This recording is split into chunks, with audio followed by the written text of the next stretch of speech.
Finance इतना important क्यों है किसी की जिंदगी के लिए? पैसा बहुत इंपॉर्टेंट है और पैसा ही सबसे ज्यादा इंपॉर्टेंट है। अगर आपके पास पैसा है then cry in a Mercedes, why cry in a 800 car. 3 ऐसी सबसे बड़ी गलतियां जो लोग करते हैं, आपको लगता है कि ये बहुत फाइनेंशियल गलतियां हैं जो किसी को नहीं करनी चाहिए। आज जिसने ये पॉडकास्ट देख लिया, मैं गारंटी से कह रहा हूँ कि उसको कहीं फिर आगे पैसे के लिए तो तकलीफ नहीं होने वाली है। बड़ा पैसा कमाने के लिए बड़ा पैसा लगाना पड़ता है। कौन कौन से ऐसे सेक्टर है टॉप 5 आपके हिसाब से जिसपे इन्वेस्ट करना चाहिए? आप बजाय किसी पर्टिकुलर सेक्टर में पैसा लगाएं, आप देश में पैसा लगाएं। मुकेश अंबानी जी सबसे रिच इसलिए है क्योंकि शेयर मार्केट में अगर किसी को अभी घुसना है तो उसकी परफेक्ट एज क्या होनी चाहिए? जितने लोग क्रिप्टो में काम कर रहे हैं वो पूरी दुनिया का 10% भी नहीं। अगर हम आज इन्वेस्ट करते हैं तो हो सकता है 20-30 साल बाद जो हमारे 5-10 हजार है ये करोड़ों बन जाए। अगर किसी न्यू कमर को क्रिप्टो में एंटर होना हो तो उसके लिए सही बात क्या है? मतलब मेरे पास बहुत अच्छा पैसा था लेकिन मेरे नुकसान इतने ज्यादा हो गए कि मैं डेट में आ गया। मतलब ये स्टेज आ गई कि मैं आज मरूं और अब मरूं और कैसे मरूं। दीपक वाधवा जी के लिए ट्रेडिंग या बिजनेस? ट्रेडिंग। क्रिप्टो मार्केट या प्रॉपर्टी? पैसा भगवान नहीं है लेकिन भगवान से कम भी नहीं है। लेकिन पैसा सिर्फ जॉब करके नहीं कमाया जा सकता है। पैसा कमाना रियली तब होता है जब आप सो रहे हो तब भी पैसा आपके लिए कमा रहा हो। और ये सब कैसे होता है? इन्वेस्टमेंट करके, शेयर मार्केट में, म्यूचुअल फंड्स में, क्रिप्टो मार्केट में, और बहुत से तरीके हैं। तो कैसे जाने पैसा कैसे कमाएं और पैसा हमारे लिए कैसे काम करे? तो आज का पॉडकास्ट बहुत इंपॉर्टेंट है क्योंकि फाइनेंस एक्सपर्ट है आज हमारे साथ, इंडिया के one of the best I can say दीपक वाधवा जी हमारे साथ हैं और उनके साथ कॉन्वर्सेशन करेंगे। दीपक जी, आपका बहुत बहुत स्वागत है दी अरविंद अरोड़ा शो में। Thank you Arvind, thanks a lot. और मेरा सौभाग्य है कि आज आपने मुझे इनवाइट किया और मैं कोशिश करूंगा जितना मेरा पर्याप्त ज्ञान है मैं आपके साथ और आपकी ऑडियंस के साथ शेयर कर पाऊं। क्या बात है। एजेंडा सेट कर लेते हैं। सबसे पहले इस पॉडकास्ट में आप क्या जानेंगे? देखिए, इस पॉडकास्ट में सबसे पहले अहमियत जानेंगे फाइनेंस की, कितना इंपॉर्टेंट है और आप कितना जरूरी है पैसा कमाना। आपकी जिंदगी कितनी टर्न अराउंड हो सकती है पैसे कमाने से और आप जी सकते हैं ऑब्वियसली अगर आपके पास आपके दादा परदादा का दिया पैसा नहीं है तो। फिर उसके बाद तरीके क्या हो सकते हैं फाइनेंस को इम्प्रूव करने के, अपनी फाइनेंशियल कंडीशन को इम्प्रूव करने के। हम बात करेंगे शेयर मार्केट की खुल के, उतनी ही जितनी सेबी परमिशन देता है। हम बात करेंगे म्यूचुअल फंड्स की और हम बात करेंगे क्रिप्टो मार्केट की, जिससे डरते हैं हम इंडियंस, लेकिन जहाँ डर है पैसा वहीं कमाया जाता है। तो पॉडकास्ट का एजेंडा बिल्कुल सेट है और हम जानेंगे दीपक वाधवा जी की भी स्टोरी कि वो फाइनेंस वर्ल्ड में इतना नाम कैसे कमाएगा और कैसे इंटरेस्ट आया। ये आज का एजेंडा और उसके अलावा बहुत सारी बातें करेंगे दीपक जी से। सबसे पहला सवाल सर, फाइनेंस इतना इंपॉर्टेंट क्यों है किसी की जिंदगी के लिए? अरविंद, मैं जैसे आपने कहा कि पैसा भगवान नहीं है लेकिन भगवान से कम भी नहीं है। True. और मैं उन लोगों को निहायत ही बेवकूफ़ कहता हूँ जो कहते हैं अरे पैसा नहीं है तो क्या है, अब वी आर हैप्पी। मैं उनसे कहता हूँ भाई, जब तुम्हारे घर में कभी कोई बीमार हो जाएगा और डॉक्टर कहेगा 30 लाख रुपए चाहिए, तो खुशी से रहोगे या दुख से रहोगे? दुखी होगा। तो पैसा उस वक्त कहाँ अहमियत रखता है। ट्रू। और दूसरा, आज की तारीख में अरविंद, आप ओवरऑल अपनी जिंदगी को थोड़ा सा ना, हम मतलब इस माइंडसेट से बाहर निकलें कि पैसा इंपॉर्टेंट नहीं है। पैसा इंपॉर्टेंट है। आज सुबह एक आदमी 9 बजे जॉब के लिए, 7-8 बजे घर से 9 जॉब के लिए निकलता है, 9 बजे अपने ऑफिस पहुंचता है, 6 बजे तक मेहनत करता है, एक्सटेंडेड आवर्स भी करता है। किसके लिए? क्या मन की खुशी के लिए? ये सब कहने की बातें हैं, वो पैसे के पीछे है। और पैसा आज इतना ज़रूरी है कि अगर आज आदमी बीमार हो जाए तो वो 3 महीने बेड रेस्ट भी नहीं कर सकता क्योंकि उसकी EMI चल रही है, उसके बच्चों की फीस चल रही है, घर की किस्त चल रही है, गाड़ी की किस्त चल रही है, बीवी के खर्चे चल रहे हैं। तो कहाँ है मन का सुख? करेक्ट। तो पैसा हैज़ बिकम वेरी इंपॉर्टेंट। और मेरे पास तो मतलब यू विल बी, मतलब मैं बताऊं आपको, मेरे पास जो है लोग आते हैं 25,000 कमाने वाले से 25 लाख रुपए महीना कमाने वाला भी। परेशानी और दर्द सबका एक है। जो 25,000 कमा रहा है वो भी अपनी सैलरी का 20% नहीं बचा पा रहा, और जो 25 लाख कमा रहा है वो भी अपनी सैलरी का या अपनी इनकम का 20% हर महीने नहीं बचा पा रहा। क्योंकि 25,000 वाले के खर्चे उस तरह से हैं, जैसे ही वो 25,000 से निकल के 1 लाख के ब्रैकेट में आएगा, वो घर भी ले लेगा, वो EMI पे गाड़ी भी ले लेगा, वो अपना लिविंग स्टैंडर्ड भी बढ़ा देगा, उसकी वाइफ भी 4 किट्टियों में जाने लगेगी। तो this is how we live socially. तो मैं ये नहीं मानता कि पैसा इंपॉर्टेंट नहीं है, पैसा बहुत इंपॉर्टेंट है और पैसा ही सबसे ज्यादा इंपॉर्टेंट है। सेकेंडली, आज आपके ऊपर कोई भी दुख आपदा विपदा आ जाए, आप देखो अगर आपके पास पैसा है तो वो कितनी इजीली आप हैंडल कर सकते हो, और पैसा नहीं है तो कितनी इजीली आप हैंडल कर पाते हो। Correct. So money plays a very important role in our life and money is utmost important in today's world. थोड़ा सा आप समाज में देखो क्या हो रहा है। एक लड़का जो 35-50 हजार की जॉब कर रहा है, वो भी आज iPhone 17 लेके चल रहा है, चाहे वो किस्त पे लेके चल रहा है। करेक्ट। पैसा इंपॉर्टेंट है ना, क्योंकि उसे समाज को दिखाना है। करेक्ट। वो लड़का बाइक लेगा, 2 लाख की बाइक लेगा, चाहे EMI के कंधे तले, मतलब EMI के बोझ तले कंधे झुक जाएं उसके, लेकिन he has to show the world that okay I am doing good. और मेरा तो साफ कहना है, अगर आपके पास पैसा है then cry in a Mercedes, why cry in a 800 car. Amazing. इसमें यहाँ 2-3 सवाल मेरे उठते हैं जी। क्योंकि आपको मेरे से ज़्यादा एक्सपीरियंस है, आपने लोगों को देखा है, फाइनेंशियल क्राइसिस भी लोगों के देखे हैं। तो 3 ऐसी सबसे बड़ी गलतियाँ जो लोग करते हैं, आपको लगता है कि ये बहुत फाइनेंशियल गलतियाँ हैं जो किसी को नहीं करनी चाहिए, वो आपने क्या नोटिस की हैं? देखिए, मैं अपनी जिंदगी में जो सबसे बड़ी गलती करे बैठा हूँ और मैं किसे खुले बिल्कुल उसमें बताता हूँ जी। कि मेरे पास पैसा भी था जी। मेरे को अकल भी थी जी। ठीक है, बट मुझे लगता था कि मेरा ये जो बिजनेस चल रहा है ये मेरे लिए सुप्रीम है, मैं क्यों इधर उधर पैसा इन्वेस्ट करूं जब मेरे को ये बिजनेस अच्छा पैसा दे रहा है। करेक्ट। मैंने अपना second source of income generate ही नहीं किया। अगर मैं उस वक्त 50,000 रुपए की सिप कर देता, और मेरे पास थे भी, ऐसा नहीं था कि मेरे पास नहीं थे, I belong to a very good family, I was born with a silver spoon, मैं कह सकता हूँ, ठीक है ना। तो मेरे पास नॉलेज भी थी कि म्यूचुअल फंड नाम की कोई चीज होती है, स्टॉक मार्केट नाम की कोई चीज होती है, इन्वेस्टमेंट नाम की कोई चीज होती है, लेकिन हमें क्या लगता था, अरे छोड़ो ना, क्या जमीन में पैसा लगाना, क्या इधर लगाना, बिजनेस में लगाते हैं ना, बिजनेस का स्टॉक लेते हैं, यही अपना बढ़ेगा। तो कुल मिला के हम एक, मतलब वो अंग्रेजों की कहावत है ना, never put all your eggs in one basket, तो हमने वो गलती करी। ओके। दूसरी जो सबसे बड़ी गलती लोग करते हैं वो इंश्योरेंस को अहमियत नहीं देते हैं। अभी हम इस पॉडकास्ट के दौरान आपको बताऊंगा इंश्योरेंस कैसे खर्चा नहीं है, इन्वेस्टमेंट है। Okay. And you will also agree to it, और आपकी ऑडियंस भी जब तक ये पूरा पॉडकास्ट सुनेगी उन्हें ये समझ आ जाएगा कि इंश्योरेंस कितनी जरूरी है और इंश्योरेंस के क्या क्या मायने हैं। करेक्ट। एक थोड़ा सा हम अपनी लाइफस्टाइल में क्या चेंजेस कर सकते हैं वो भी मैं आपको बताऊंगा, जिससे कि हम वेल्थ की तरफ बढ़ सकते हैं, और क्या क्या हमारे पास चीजें हैंडी होनी चाहिए वो भी बताऊंगा। बढ़िया। तो ये हो गया। तीसरा, आज आप ये मत सोचिए कि मैं 18 साल का हूं, मैं 20 साल का हूं, मैं 26 साल का हूं, अरे अभी क्या मेरे ऊपर लाइबिलिटीज हैं, अभी कौन सा मेरी फैमिली, अभी तो पापा बैठे हैं, अभी तो मम्मी कर रही है। करेक्ट। जितना जल्दी इन्वेस्टमेंट शुरू कर देंगे, एज, क्योंकि अभी आपको मैं एक ऐसी कैलकुलेशन दिखाऊंगा अरविंद कि इन्वेस्टमेंट के लिए पैसा तो मैटर है ही नहीं। Okay. Number of times, number of years that you are investing is more important.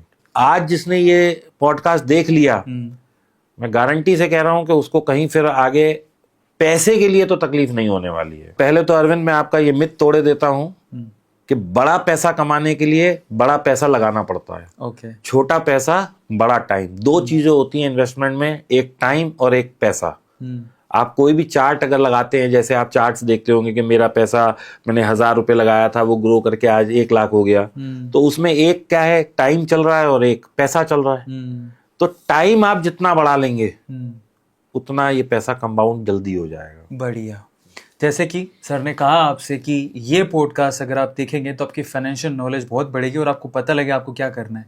मैं तो कॉपी पेन लेके बैठ गया हूँ, पर क्या आपने लिया है? क्या कॉपी पेन नहीं लेके बैठे हो तो लेके बैठो। ऐसी एजुकेशन पॉडकास्ट आपको देखने को नहीं मिलेगी कहीं और। चलिए तो शुरू करते हैं। सबसे पहले आपने बता ही दिया कि फाइनेंस किस लिए इंपॉर्टेंट है। 2 गलतियां आपने बताई जो लोग जनरली करते हैं। तीसरी ऐसी कोई गलती आपने पॉइंट आउट की है? मैंने बताया ना, अर्ली एज में शुरू नहीं करते। वो सोचते हैं कि अभी 26 का हूँ, अभी 30 का हूँ, अभी क्या जरूरत है इन्वेस्टमेंट की या पैसा जोड़ने की। ओके। और वो उड़ाने पे लगे रहते हैं, पार्टी करते हैं। अपने दिल्ली में या बेंगलोर में तो आपने देखा ही है, लोग मतलब वीकेंड आया नहीं और उन्होंने 10-15 हज़ार खर्च किए नहीं। Correct correct. तो हम अगले सवाल की तरफ चलते हैं। नेक्स्ट क्वेश्चन मेरा ये है, क्योंकि आपको फाइनेंस नॉलेज काफ़ी अच्छी है, काफ़ी टाइम से कर रहे हैं, तो अकॉर्डिंग टू यू कौन कौन से ऐसे सेक्टर है टॉप 5 आपके हिसाब से, 5वां, चौथा, तीसरा, दूसरा और पहला, जिसमें इन्वेस्ट करना चाहिए लोगों को? अरविंद, मैं ना ये सेक्टोरियल इन्वेस्टमेंट्स नहीं बताता हूँ किसी को। ओके। क्यों नहीं बताता हूं कि हम थोड़ा सा पीछे चलते हैं। अभी हम 2026 के मुहाने पे हैं बिल्कुल जी। 2025 में फार्मा बहुत अच्छा चल रहा था, ट्रू। एफएमसीजी चल रहा था, क्योंकि उस वक्त कोई इंडस्ट्री नहीं चल रही थी लेकिन आदमी खाना खा रहा था, दवाइयां बिक रही थी, तो वो सेक्टर कई सालों बाद एकदम ट्रेंड में आ गया। अब आज के तारीख में फार्मा नहीं इतना अच्छा चल रहा, क्योंकि अब कोई बीमारी नहीं है, कोई मतलब पेंडेमिक टाइप की सिचुएशन नहीं है, जितने रेगुलर लोग बीमार हो रहे हैं दवाई खा रहे हैं, बस वो ग्रोथ उसकी नहीं हो रही उतनी, स्टैग्नेंट है या एक मतलब जो ग्रोथ है वो बहुत ही मतलब लीनियर मेथड में हो रही है, कोई भाई मतलब पैराबोलिक ग्रोथ नहीं हो रही। करेक्ट। ऐसे ही 2014 में जब मोदी जी आए तो उन्होंने कहा हम ट्रांसपोर्टेशन को ईज करेंगे, सड़कें बनाएंगे, तो उस टाइम में देखा होगा आपने ट्रांसपोर्टेशन सेक्टर चल गया था। फिर उन्होंने कहा कि हम वो करेंगे, डिफेंस को लाइन अप करेंगे, डिफेंस चल गया। फिर उन्होंने कहा मेक इन इंडिया, तो इंडस्ट्रियल में जो कोर इंडस्ट्री वाले सेक्टर थे वो चल गए। करेक्ट। फिर उन्होंने रेलवे को बीच में प्रोत्साहन दिया, रेलवे चल गया। लेकिन जब एक सेक्टर चल रहा है तो वो उतने मतलब मेलो डाउन हो रहे हैं। ट्रू। तो मेरा कहना यह है कि आप बजाय किसी पर्टिकुलर सेक्टर में पैसा लगाएं, आप देश में पैसा लगाइए। देश में पैसा लगाना जब मैं कहता हूं तो उसके लिए दो कंपोनेंट आते हैं। एक है निफ्टी। निफ्टी का मतलब होता है 50 सबसे best companies of India. Nifty क्या है दोस्तों? एक इंडेक्स है, उसमें 50 बेस्ट कंपनीज है, यानी टॉप 50 कंपनीज है। करेक्ट। कल को इन टॉप 50 कंपनीज में कोई भी कंपनी अंडर परफॉर्म करेगी और उसका स्टॉक प्राइस यानी मार्केट कैप कम होएगा तो 51 बिल्कुल तैयार खड़ी है अंदर घुसने के लिए। ये वाली कंपनी बाहर, 51 अंदर। अगर फिर कोई होगा तो अब जो 51 बन गई है वो अंदर, कोई बाहर। जैसे कि किसी टाइम में येस बैंक करके एक बैंक है, करेक्ट, वो निफ्टी का हिस्सा था। अनिल अंबानी जी की 5 कंपनियां, 3 कंपनियां निफ्टी का हिस्सा थी। तो लेकिन अगर अंडर परफॉर्मेंस आई तो निफ्टी क्या है, हर 3 महीने 2 महीने, जरूरी है तो हर महीने बाहर निकाल देती है कंपनी को, अंदर डाल देती है। तो आपका मतलब क्या है निफ्टी में जब आप इन्वेस्ट करते हैं कि you are always with best 50 companies. उसमें फार्मा भी आ गया, उसमें डिफेंस भी आ गया, उसमें बैंक भी आ गया, उसमें मतलब सब तरीके से आ गया। लेकिन ये क्या है, लार्ज कैप सेगमेंट है, यानी बेस्ट 50। करेक्ट। अब इनमें ग्रोथ थोड़ा कम है, रिस्क भी कम है, ग्रोथ भी कम है। तो हम क्या करेंगे, इसके बाद एक मिड कैप में इन्वेस्ट कर देंगे, थोड़ा सा स्मॉल कैप में कर देंगे। वो अभी मैं बता दूंगा कि किस किस रेशियो में आप करें तो बेस्ट पोर्टफोलियो आपका बन सकता है। और कुछ गोल्ड में करिए, कुछ सिल्वर में करिए, कुछ क्रिप्टो में करिए। तो अपन पूरा एक बास्केट तैयार करेंगे आज धीरे धीरे। आप बास्केट तैयार करेंगे, लेकिन जब आपने कहा कि आप निफ्टी में इन्वेस्ट करिए, ये स्टेटमेंट बड़ा अच्छा है कि इन्वेस्ट इन इंडिया। ये स्टेटमेंट 1991 के 92 में हर्षद मेहता जी ने भी बोला था। जी हाँ, जी जी, करेक्ट, उसने भी बोला था। तो निफ्टी आपने बोला, एक लेमैन को कैसे समझ में आएगा उसको निफ्टी में कैसे करना है? तो एक नॉर्मल प्रोसेस बताइए। देखिए क्या है कि आप इसके लिए 2-3 प्रोसेस है। एक, आप स्टॉक मार्केट में अपना अकाउंट खोलिए किसी भी ब्रोकर के यहाँ, आप गूगल कर लीजिए डीमैट में टॉप 10 ब्रोकर्स, जो पहला, दूसरा, तीसरा, 5वां है, सारे अच्छे हैं। आजकल सब कॉम्पिटिटिव हैं, तो वो वाला पहले वाला सिस्टम खत्म हो गया कि ये अच्छा है ये अच्छा नहीं है, सारे अच्छे हैं। आप टॉप 5 में किसी में भी अकाउंट खोल लीजिए, डीमैट अकाउंट खुलेगा आपका। अब वो डीमैट अकाउंट जो होगा वो कई चीजों का मतलब उसमें कई सारी चीजें आप कर सकते हैं। ETF भी ले सकते हैं, स्टॉक भी ले सकते हैं, म्यूचुअल फंड भी ले सकते हैं आजकल आप उसी अकाउंट में। तो आपका एक ही अकाउंट में सारा काम हो जाएगा। करेक्ट। अब निफ्टी में इन्वेस्ट करने के 2-3 तरीके हैं। एक तो निफ्टी बेस्ड म्यूचुअल फंड्स आते हैं, वो बिल्कुल इंडेक्स की तरह चलते हैं। लेकिन उसमें क्या होता है अरविंद, के उसमें एक्सपेंस रेशियो थोड़ा ज्यादा होता है, क्योंकि म्यूचुअल फंड का मतलब क्या होता है, आपसे पैसा लिया, इससे लिया, इससे लिया, तो वहां एक फंड मैनेजर बैठा होता है और पूरी टीम ऑफ पीपल होती है जो आपका पैसा निफ्टी में इन्वेस्ट करेगी। करेक्ट। तो उनका सबकी सैलरीज हैं, कंपनी चलाने का खर्चा है, तो वो एक एक्सपेंस रेशियो आपसे लेते हैं। Of course that is less than 1% in many of the cases. कुछ केसेस में 1.2 1.5% तक भी होता है, लेकिन मोस्ट ऑफ द केसेस 1% से कम होता है। अगर आपको वो भी बचाना है तो आप ETF ले लीजिए। निफ्टी 50 का ETF आता है, बहुत सारी कंपनीज के हैं, तो मैं कोई नाम नहीं लूंगा क्योंकि वो एडवाइजरी ट्रीट हो जाएगी। तो आप निफ्टी 50 ETF करिएगा, 5-10 कंपनियां आ जाएंगी, जिसका AUM सबसे ज्यादा उसमें ले लीजिए, क्योंकि सबने निफ्टी के अगेंस्ट चलना है। They all are backed up by Nifty as a principle. ठीक है, मैं इंटरप्ट करना चाहूंगा आपको। आपने एक वर्ड बोला, एक तो ETF is exchange traded fund. इसमें क्या होता है, अब म्यूचुअल फंड और ETF में फर्क बता देता हूँ। बहुत बढ़िया। ETF एक एक्सचेंज ने बास्केट बना दी है कि भैया निफ्टी में इन्वेस्ट करना है आपने, तो आप ये बास्केट ऑफ स्टॉक्स जो है इसमें अपने आप आ जाएंगे। ठीक है। म्यूचुअल फंड में क्या है, आप अपना पैसा एक म्यूचुअल फंड कंपनी को देते हो और वो इन्वेस्ट करता है। ओके। तो अच्छा, अब दोनों में फर्क क्या है? मैं म्यूचुअल फंड ज्यादा प्रेफर करता हूं। क्यों? क्योंकि उसमें क्या है, मेरे अकाउंट से 1 तारीख, 3 तारीख, 5 तारीख, 8 तारीख जो भी मैंने डेट्स दिए अपने आप पैसा कट जाएगा डिसिप्लिन मैनर में। ओके। अगर मतलब मैं एसआईपी टाइप, अगर मैं ETF लेता हूं तो ETF में मेरे को क्या है कि मुझे खुद जाके बटन दबाना है। अब कई दफा मैं शूट में बिजी हूं, कई दफा मैं अपनी ट्रेडिंग में बिजी हूं, कई दफा मैं कहीं ऑक्युपाइड हूं।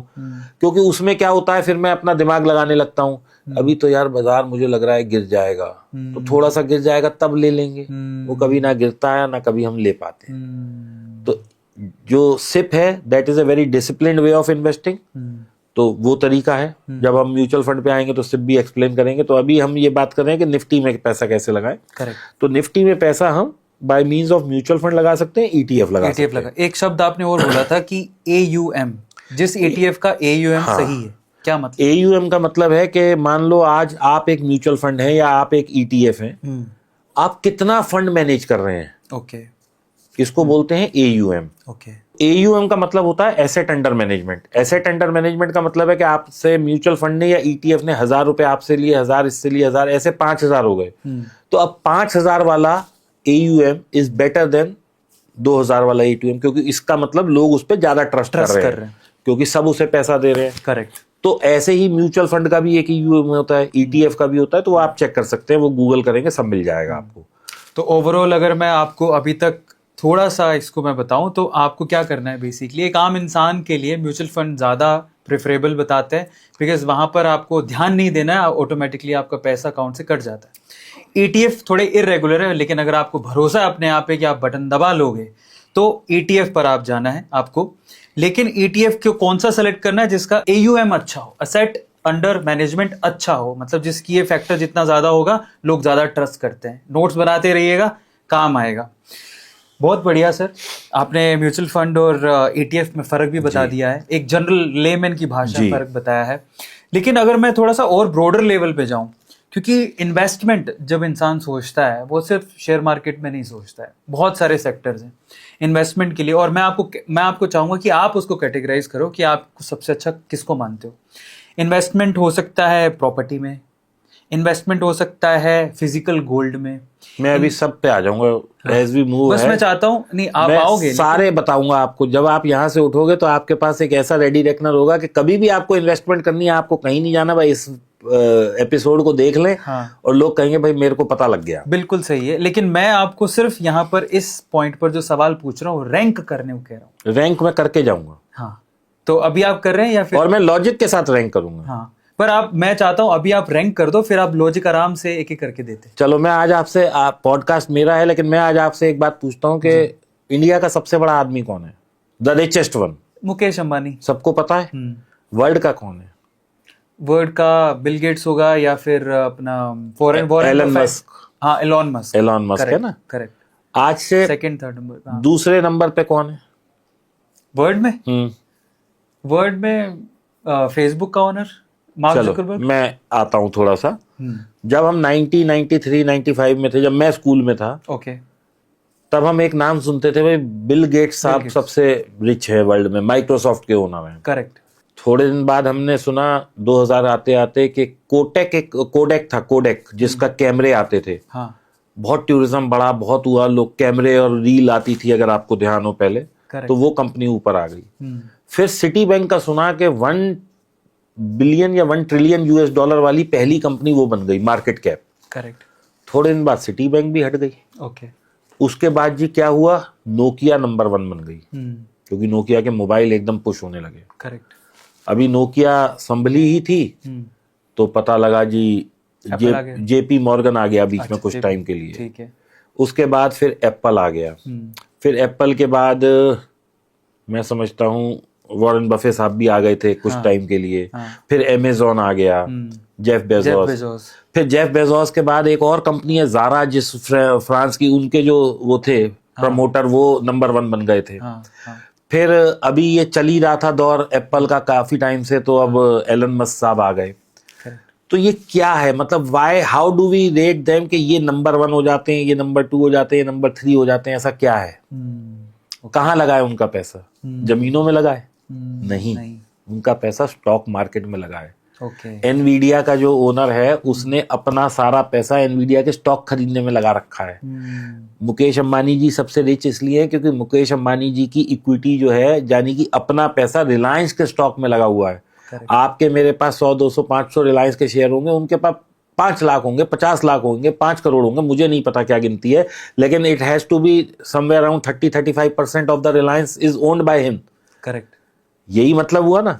तो इसका मतलब दुनिया में जो भी रिचेस्ट बनता जाता है वो कहाँ लगता है? कंपनियों में पैसा लगा के। जमीनों से भी आप रिच बनते हैं लेकिन रिचेस्ट नहीं बन सकते। आज तक मैंने ऐसा कोई व्यक्ति नहीं देखा कि इसके पास दुनिया का सबसे बड़ा लैंड बैंक है और वो दुनिया का रिचेस्ट आदमी है। तो आप नंबर 1 बोल रहे हैं शेयर मार्केट। नंबर 1 में अगर आपको बड़ी वेल्थ कमानी है तो you have to associate yourself with share market. वो कैसे कैसे हो सकता है वो भी बात करते हैं। घर एक ऐसी चीज है जो हर किसी को चाहिए और मैं कहता हूं घर होना चाहिए। बहुत सारे इन्फ्लुएंसर आपको ऐसा ज्ञान भी देते हैं कि मैं तो किराए पे रहता हूं और मैंने उस वक्त अगर ये म्यूचुअल फंड किया होता तो आज 100 करोड़ हो जाते और घर की वैल्यू वहीं रह गई।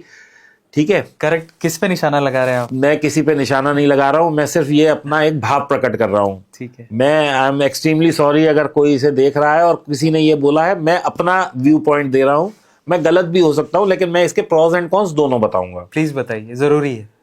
तो घर एक ऐसी चीज है जो हिंदुस्तान में हम लोग रहते हैं, भारत में रहते हैं, तो यहाँ हम लोग घर को एक बहुत बड़ी वेटेज देते हैं, पीस ऑफ माइंड समझते हैं हम घर को। करेक्ट। इसकी वजह भी बताऊंगा क्यों ऐसा समझते हैं। और घर में जो क्या होता है, जब आपका अपना घर होता है तो आप उसके साथ अपनी वैल्यूज को जोड़ते हैं, संस्कार जुड़े होते हैं आपके घर में, आप उस घर के साथ ग्रो करते हैं। तो हम लोग तो इंडियंस हैं ना, तो हम लोग क्या ईंट दीवार पत्थरों से भी प्यार करने लग जाते हैं। करेक्ट। तो वो आपको कहीं किराए के घर में ये वैल्यू नहीं मिलेगी। और आपके बच्चे एक घर में ग्रो करते हैं तो you see that house being prosper for you. तो मेरा मानना है कि घर में एक छत आपकी अपनी होनी चाहिए। 5 फ्लैट इन्वेस्टमेंट जो लोग करते हैं मैं उन्हें गलत बताता हूं। क्योंकि प्रॉपर्टी में उतना पैसा आपका कभी ग्रो नहीं करता जितना कि म्यूचुअल फंड में, स्टॉक मार्केट में, गोल्ड में और चीजों में करता है। सेकेंडली, प्रॉपर्टी में एक और प्रॉब्लम है कि प्रॉपर्टी आती अपने मन से, मतलब आपके मन से है, जाती अपने मन से है। यानी कि when you want to buy that means you are mentally ready to buy it. अब आपने 1 करोड़, 2 करोड़, 5 करोड़ का एक फ्लैट खरीद लिया, पैसे दिए, आपका घर आ गया, 3 महीने में डील पूरी हो गई। अब आप किसी वजह से उसे बेचना चाहते हैं। अब आप ब्रोकर को फोन कर रहे हैं, इधर कर रहे हैं, उधर कर रहे हैं। आपकी 5 करोड़ की प्रॉपर्टी को कोई कहेगा भाई मैं तो 4 दूंगा, एंड यू हैव नो, मतलब कोई आपके पास गलत शब्द बोलने को भी नहीं है क्योंकि भैया उसकी मर्जी है वो कितने देगा। करेक्ट। आप समझ रहे हो बात? हाँ, बिल्कुल। और आपके पास चाहे बिल्कुल हॉट केक प्रॉपर्टी हो, मैं दिल्ली एनसीआर में सबसे हॉट केक हम समझते हैं cannot place is the hot cake. वहां भी ऐसा नहीं है कि लाइन लगी पड़ी है कि भैया 100 करोड़ की प्रॉपर्टी है, 10 करोड़ की है तो लोग लाइन लगा के खड़े हैं कि भैया। वहां भी कई जगह मैं देखता हूँ टू लेट का बोर्ड लगा है, क्योंकि कितनी ही प्रीमियम प्रॉपर्टी हो जाएगी अपनी मर्जी से। करेक्ट, बिल्कुल ठीक है। सेकेंडली, प्रॉपर्टी में एक बहुत बड़ा फ्लॉ क्या होता है, आप ब्रोकर के पास गए, उसने कहा जी ये प्रॉपर्टी, ये फ्लैट 5 करोड़ का है। जब आप बेचने जाओगे, सर अभी मार्केट मत दिए, 4 का बिकेगा। So you are dependent on someone who is rating your, मतलब who is evaluating your property. Correct. मतलब मैं अपनी चीज के दाम खुद लगा ही नहीं सकता। चलो मैंने भी कहा 5 करोड़ किया, उसने भी कहा 5 करोड़ किया, जब मैं बैठूंगा तो वो बायर कहेगा सर मैं तो 4.5 से शुरू करूंगा। तो वहां पे you are negotiating. Correct. So there are so many things. फिर इंडिया में हम रहते हैं कैश, ब्लैक, ये वो, उसमें वो भी थोड़े से कुछ रहते हैं factors. Secondly, transfer of property requires at least 10% of the money. 4 crore की प्रॉपर्टी अगर मैं इसको रजिस्ट्री कराऊंगा अपने नाम से तो 40 लाख का मुझे स्टैंप ड्यूटी देनी पड़ेगी। मेरे से कोई लेगा तो हर बार उसकी वैल्यू 10% तो उसका खर्चा एप्रिशिएट हो रहा है। ओके, आपके पास एक फ्लैट है, आपने 1 करोड़ का लिया, आज आप 1 करोड़ का ही बेचते हो, लेकिन बायर को तो वो 1 करोड़ 10 लाख का पड़ेगा क्योंकि 10% उस पर स्टैंप ड्यूटी चार्ज है। अब वो उसकी कॉस्ट 1 करोड़ 10 लाख हो गई। वो जब आगे बेचेगा तो और जो उसका बायर होगा उसको 10% देना पड़ेगा। That means at every point of time expense is increasing, जबकि कॉस्ट उतनी दर से नहीं बढ़ रही है। प्रॉपर्टी का CAGR 7% का है लेकिन एक्सपेंस उस पर 10% का है मोस्ट ऑफ द स्टेट्स में। करेक्ट। तो ये एक बहुत बड़ी प्रॉब्लम हो गई उसके साथ। तो प्रॉपर्टी में ये कहता हूं कि आपको जितनी अपने लिए रहने के लिए चाहिए वो आपकी अपनी होनी चाहिए। अगर ऑफिस आपको लगता है कि you have ample of spare money तो आप लीजिए, नहीं तो आधे % रेंटल यील्ड है आज की तारीख में। करेक्ट। मतलब आपको 1 करोड़ का ऑफिस 50,000 रुपए रेंट पे मिल जाता है, 5 करोड़ का ऑफिस 2.5 लाख रुपए रेंट पे मिल जाता है। तो अपना पैसे की ब्याज खाइए और यहाँ पे किराया दे दीजिए, क्योंकि आपका पैसा वो म्यूचुअल फंड में या कहीं भी लगा हुआ वो हो सकता है 12%, 17%, 20% से बढ़ रहा हो। प्रॉपर्टी तो ओवरऑल 10 साल में 7-8% से ज्यादा बढ़ती नहीं है ना। Correct correct. तो ये एक वजह है प्रॉपर्टी मैं अवॉइड करता हूं। सेकेंडली, आज मैंने 5 करोड़ मेरे पास है, मैंने इन्वेस्ट कर दिया एक फ्लैट में, मुझे 1 करोड़ की जरूरत पड़ी 2 साल बाद, क्या मैं एक कमरा बेचूंगा? नहीं, ऑब्वियसली नहीं। लेकिन स्टॉक मार्केट में मेरे को 10,000 की जरूरत है, मैंने बटन दबाया, 10,000 मेरे अकाउंट में वापस शाम को। ट्रू। तो this is a benefit. Secondly, property में हमें ऐसा लगता है कि रिटर्न बहुत अच्छी है। वो कैसे है कि मेरे बाबा ने 4 लाख का फ्लैट वो प्लॉट खरीदा था, आज वो 10 करोड़ का है। अगर मैंने 5 साल पहले खरीदा होता तो उसकी रिटर्न क्या उतनी होती ना। प्रॉपर्टी इज अगेन है लॉन्ग टर्म इन्वेस्टमेंट। ट्रू। उसका रिटर्न हमें बहुत बाद दिखता है, लेकिन वो कितना ही रिटर्न हो, जब आप उसका कैलकुलेशन करेंगे तो आप देखेंगे एवरेज वो 10-12% से ही बढ़ रही है, इससे ज्यादा दुनिया में कहीं नहीं बढ़ती प्रॉपर्टी। एक और सवाल मेरे दिमाग में था, आपने बहुत अच्छी बात बोली और मैं भी उससे अग्री करता हूँ। बाय द वे, मैंने भी रील्स देखी है यूट्यूब पे जहाँ लोग बोलते हैं कि घर क्या करोगे खरीद के, हाँ। रेंट पे ले लो। मैं उससे अग्री नहीं मैं अभी उस पर भी लॉजिकल रीजन दूंगा आपको, अभी मैं दूंगा उसका रीजन। नहीं, एक लॉजिकल रीजन तो मेरे पास भी है एज अ लेमैन। मुझे आज भी याद है कि शादी के बाद लगभग 12 साल मैं और मेरी पत्नी हम किराए के घर में रहते थे जी। तो चलो, मैं तो काम पे चला जाता था, पर शी इज हाउस वाइफ।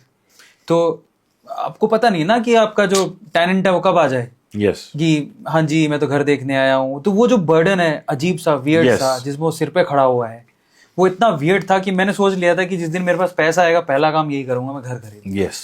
तो मुझे लगता है कि वो सुकून है जहाँ भाई छत है, अपनी है, कोई पूछने वाला नहीं। एग्जैक्टली, हम इंडिया में क्या कहते हैं, छत अपनी होनी चाहिए। तो मैं अग्री करता हूँ उस चीज से। लेकिन मैं यहाँ से एक और सवाल आपसे पूछना चाहता हूँ फाइनेंशियली, कि कोई इंसान जब इतना सोच लेता है तो उसको घर कैसे खरीदना चाहिए? पूरा लोन पे खरीदना चाहिए, पूरा अपने पास पैसे हो ऐसा खरीदना चाहिए, या फिर कुछ परसेंटेज अपना पैसा दो और कुछ लोन लो? क्या रेकमेंड करते हो आप? देखिए जी, आज की जो नए बच्चे हैं 18, 19, 20 साल की जो नौकरियां कर रहे हैं और वो शुरू के अपने उसमें हैं, वो EMI पर ही लेंगे। मैं एक छोटा सा इंटरव्यू इसलिए कर रहा हूँ क्योंकि बैंक आजकल 90% तक आपको लोन दे देते हैं। जी जी जी। उसके हिसाब से वो आपको as per your capacities and as per your paying capacity and as per your worth, वो बैंक जो भी इवेल्युएट करेगा आप उसको ले लीजिए। मतलब आप 90% जितना आपके पास डाउन पेमेंट है, वो कह रहे हैं 90% हम करेंगे, अगर आपके पास मान लो 20%, 30% अपफ्रंट है वो दे दीजिए, क्योंकि उतनी EMI कम हो जाएगी। ओके, ठीक है ना। ठीक है। अब कुछ लोगों की ये धारणा है कि सब किराए पे हम रहते और किराए वाला, और वो क्या करते हैं, वो आपको एक 25 साल की कैलकुलेशन दिखाते हैं। करेक्ट। कि 25 साल पहले मैंने घर ना लेके EMI वो सिप शुरू की होती तो आज मेरे घर की वैल्यू तो इतनी है, लेकिन मेरे सिप की वैल्यू इतनी हो गई होती। This is what people demonstrate. True. Arvind, मैं भी इस चीज का बहुत अच्छी बात करता हूं कि बहुत अच्छी, बिल्कुल कैलकुलेशन में कहीं गलती नहीं है, दे आर वेरी ट्रू। लेकिन 25 साल पहले मैंने घर ना लिया होता और सिर्फ 15 साल गुजरने के बाद ही मेरी मृत्यु हो जाती, या मेरा कोई ऐसा एक्सीडेंट हो जाता, या मैं उस वक्त ऐसे क्राइसिस में आ जाता जहां पे मैं वो EMI का बर्डन नहीं दे पाता, वो शिप नहीं कर पाता, और उसके आगे मेरा बिजनेस बैठ जाता, या कोई भी मेरे साथ ऐसी प्रॉब्लम हो जाती, तो क्या वो जो 100 करोड़ 50 करोड़ की फिगर दिख रही है वो अचीव कर पाता? मैं नहीं, पॉसिबल नहीं कर पाता। Family burden. लेकिन घर में मैं क्या करता, अगर मैंने घर लिया होता उस वक्त, जो कि उस वक्त मान लो 25-50 लाख का था, आज 4 करोड़ का हो गया, या 10 करोड़ का हो गया, और मैंने वो जर्नी वहीं शुरू की होती जब मेरे को लोग सिप का बता रहे हैं, और मैं 15 साल आगे आ गया होता और मेरे पास कोई डिसेबिलिटी हो जाती है, मेरी डेथ हो जाती, और अभी उसकी EMI रह गई है, आई एम नॉट सेइंग मेरी EMI, तो मेरी फैमिली के पास एक ऑप्शन था, यहां से इसे छोड़ो, इसे बेच दो, छोटा ले लो जो उतने पैसे में आ जाए। Correct, correct. ठीक है ना। दूसरा, बैंक भी देखता है कि आप किस वजह से डेफर कर रहे हैं, व्हाट इज द रीजन।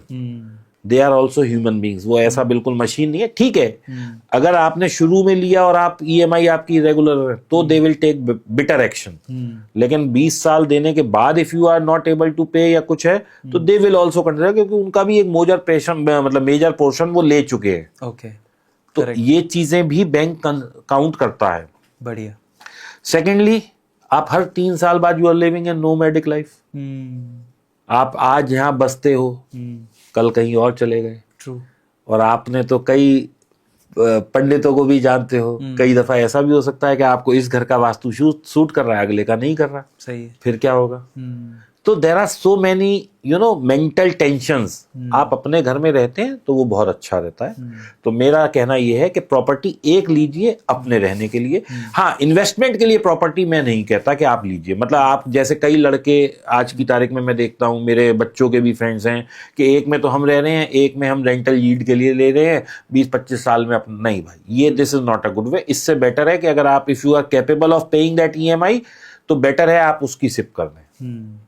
ऐसे मेरे दिमाग में एक और सवाल आया कि ऑब्वियसली घर आपको लेना चाहिए, मेरा ऐसा मानना है। सर भी यही कह रहे हैं कि एक घर तो आपको खुद का होना चाहिए।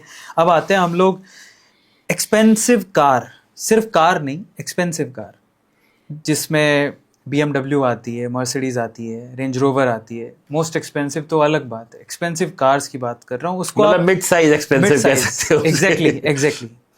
इंडिया के लिए तो यही एक्सपेंसिव है हाल फिलहाल, क्योंकि Maruti this is aspirational car भाई। आज हर किसी का सपना है मर्सिडीज लेना, BMW लेना है, ऑडी लेना। मैं रॉल्स रॉय की बात नहीं करता, लेकिन ये कार्स भी कितने लोगों के पास हैं। करेक्ट। तो मेरा सवाल आपसे ये है कि जो लोग घर को प्रेफर नहीं करते, रेंट पे रहना पसंद करते हैं, ऑब्वियसली वो मर्सिडीज और BMW को खरीदने को भी प्रेफर नहीं करेंगे। मैंने देखा है कि आपके पास भी, मैं भी एक ओन करता हूँ एक एक्सपेंसिव कार, आप भी एक एक्सपेंसिव कार ओन करते हैं। आप उसको लायबिलिटी मानते हैं, असेट मानते हैं, या फिर शौकिया तौर पे लिया? आदमी पैसा किस लिए कमाता है? वो सिर्फ जोड़ने के लिए नहीं कमाता, उसको एंजॉय करना है। लग्जरीज को भी एंजॉय करना आदमी का एक वो है, मतलब हक है। ठीक है ना। अगर आपके पास पैसा है और आप खर्च कर रहे हैं, मैं उसको बुराई नहीं मानता। करेक्ट। आज आप 3-5 लाख कमा रहे हैं, आप घर की भी ईएमआई दे रहे हैं, आप एक बच्चों के लिए फ्यूचर के सेव भी कर रहे हैं, और फिर आपके पास लगता है कि मैं ₹1,00,000 की ईएमआई से कार भी अच्छी ले सकता हूं, ठीक है, तो आप ले लीजिए, दैट इज फेयर इनफ। लेकिन आप सिर्फ गाड़ी इसलिए ले रहे हैं कि मुझे दुनिया को दिखाना है, या आप एक्सपेंसिव फोन इसलिए ले रहे हैं कि मुझे दुनिया को दिखाना है, आपकी हैसियत नहीं है, आपका जो वो सोशल नहीं, मैं कहूंगा आपका इनकम स्टेटस आपको अलाउ नहीं करता कि आप जो है 10-15 हजार, 20 हजार, 25 हजार से ज्यादा का मोबाइल लें और आप 1.5 लाख का ले रहे हैं, या आपको होंडा सिटी लेनी चाहिए और आप मर्सिडीज ले रहे हैं, that is a crime. Correct. उसको मैं पाप बोलूंगा। You are not being justified to yourself, your children, your family. क्योंकि जो पैसा आप खर्च कर रहे हैं अंधाधुन, वो आपका तो है ही नहीं, वो तो आपके फैमिली का है, आपके बच्चों का है। करेक्ट। तो हमने बेसिक चीजों पे बात कर ली, घर पे बात कर ली, गाड़ी की बात कर ली हम लोगों ने।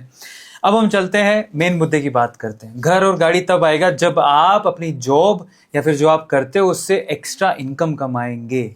और एक्स्ट्रा इनकम ऑब्वियसली उसका सबसे अच्छा पाथ इन्होंने बताया है म्यूचुअल फंड्स, शेयर मार्केट, और उसके अलावा भी उस पर डीप बातें कर लेते हैं। शेयर मार्केट पर आते हैं। सर, एक एक असेट को ले लेते हैं। आप सबसे अच्छा शेयर मार्केट को मानते हैं, हम बेसिक से डीप डाइव करते हैं जी। उसका। शेयर मार्केट बहुत सारे हैं, इंडियन शेयर मार्केट ही क्यों? पहला सवाल। अगर आप पिछले कई सालों की रिटर्न देखें तो इंडिया की मार्केट बहुत अच्छी मार्केट है। इतने एफआईआई यहाँ इन्वेस्ट कर रहे हैं, बैंक ऑफ सिंगापुर इन्वेस्ट कर रहा है, गवर्नमेंट ऑफ सिंगापुर इन्वेस्ट कर रहा है, जापान इन्वेस्ट कर रहा है, यूएस इन्वेस्ट कर रहा है। तो दैट मीन्स हमारे जो हम लोगों को पोटेंशियल नहीं दिख रहा, वो बाहर वालों को दिख रहा है ना। करेक्ट। जो हम लोगों को नहीं दिख रहा, हमें अपने प्रोडक्ट पे कॉन्फिडेंस नहीं है, उन्हें है, तभी तो वो यहाँ आके इन्वेस्ट कर रहे हैं। ठीक है। दूसरा सिंपल सवाल कि शेयर मार्केट में अगर किसी को अभी घुसना है तो उसकी परफेक्ट एज क्या होनी चाहिए, कब उसको घुसना चाहिए? कोई एज नहीं है। बच्चा 17-18 साल का जैसे ही एडल्ट हो, ही शुड स्टार्ट सेविंग। मैंने जो गलती की थी वो मैंने अपनी नेक्स्ट जनरेशन को नहीं करने दी है। मेरी बिटिया जॉब करती है, उसकी पूरी सैलरी हम म्यूचुअल फंड में डाल देते हैं। बहुत बढ़िया। मेरा बेटा अभी 18 साल का हुआ है, मैं उसे एक पॉकेट मनी देता हूँ कि ये ले 10,000 रुपए है और तू इसकी सिप अपने आप करेगा, तेरे अकाउंट से ये पैसा कटेगा। करेक्ट। क्यों? क्योंकि जितना जल्दी मैं उसके दिमाग में कीड़ा डाल दूंगा कि this is the way you have to save, तो वो उसको आगे एक हैबिट बन जाएगी। बढ़िया। मैंने कहा बेटा बेसिक मैं दे रहा हूं, अब तुम्हें ये कल को तुम कमाओगे, तुम्हें 50 लाख की करनी है, 50,000 की करनी है, 10,000 की चलानी है, 10,000 की चलाते रहना, इससे ऊपर कमाओ और जोड़ो। अब हम म्यूचुअल फंड की बात कर लेते हैं, क्योंकि आप म्यूचुअल फंड को एक आम आदमी का सहारा मानते हैं। मैं इसलिए मानता हूं क्योंकि क्या होता है, generally when we invest directly in stock market we take losses. Correct.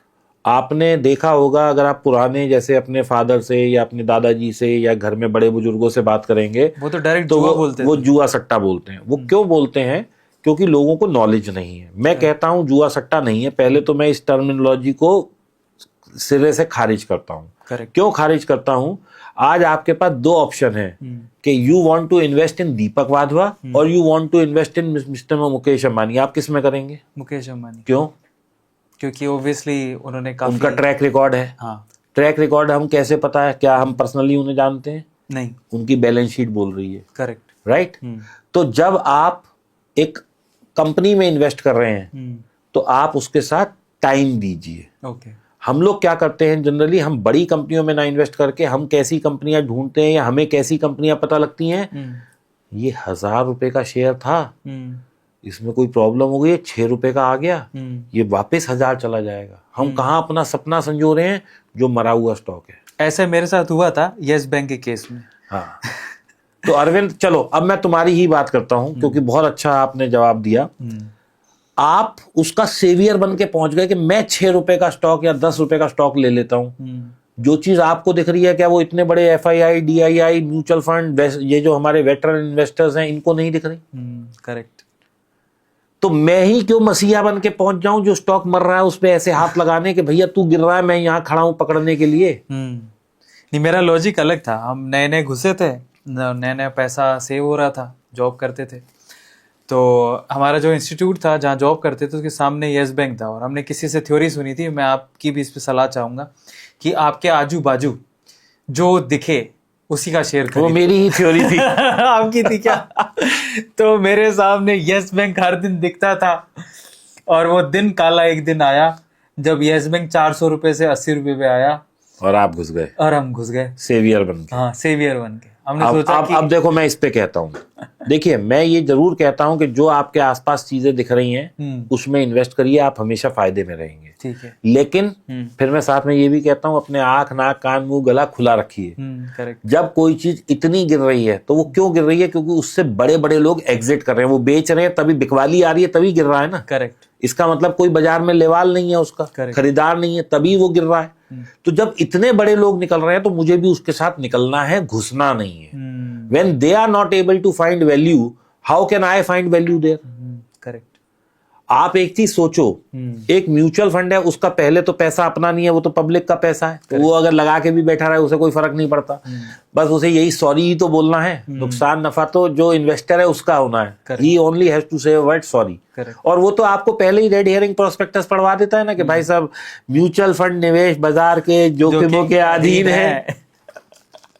वो तो ये पहले ही गिनवा रहा है आपको। करेक्ट। तो आपका क्या फर्ज है कि अगर बड़े लोग निकल रहे हैं, बड़े लोग क्यों निकल रहे हैं? क्योंकि उनके पास डीप डाउन स्टडीज हैं। वहां कोई एक आदमी डिसीजन नहीं ले रहा, there are battery of people.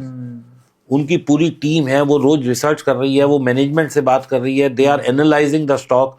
उनके पास इतने AI भरे सॉफ्टवेयर लगे हुए हैं। आप और हम तो सिर्फ भारी भारी देखते हैं, वो लोग क्या देखते हैं? आज इसकी सेल कितनी हुई, कल इसकी सेल कितनी हुई, इसका क्वार्टरली रिजल्ट कैसा रहेगा। हम लोग तो ध्यान भी नहीं देते इन चीजों पे। जब आप देखते हैं क्वार्टरली रिजल्ट आया, बाजार में एकदम से डिप आई, तो वो किसने, आपके और मेरे बेचने से थोड़ी आएगी, वो बड़े लोग बेच रहे होते हैं। दे डोंट सी कि अब 2 क्वार्टर में वैल्यू मिलेगी, क्योंकि वो कमेंट्री भी सुनते हैं, वो आगे का, और हम सोचते हैं यार कोई बात नहीं, इसमें क्वार्टर नहीं अगले हो जाएगा, और वैसे तो हम ध्यान भी नहीं देते।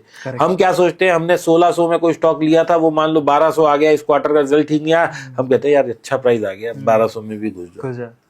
सो this is how we invest. तो इससे बेटर मैं समझता हूं कि आप बजाय डायरेक्ट पैसा लगाने के म्यूचुअल फंड रूट से लगाइए, क्योंकि वहां पे एक फंड मैनेजर है, फंड मैनेजर की पूरी टीम है, they have to take certain approvals. ये नहीं है कि कहीं भी इन्वेस्ट कर दो, और कल को उनसे जो सेबी और रेगुलेटर उनसे पूछ सकता है कि साहब आपने इस कंपनी में पैसा लगाया, कोई आपकी रिश्तेदारी तो नहीं थी इसके प्रमोटर से, कहीं आपने बीच में पैसा तो नहीं खा लिया। तो इसलिए they have to be a very solid reason for investment and exit. Correct.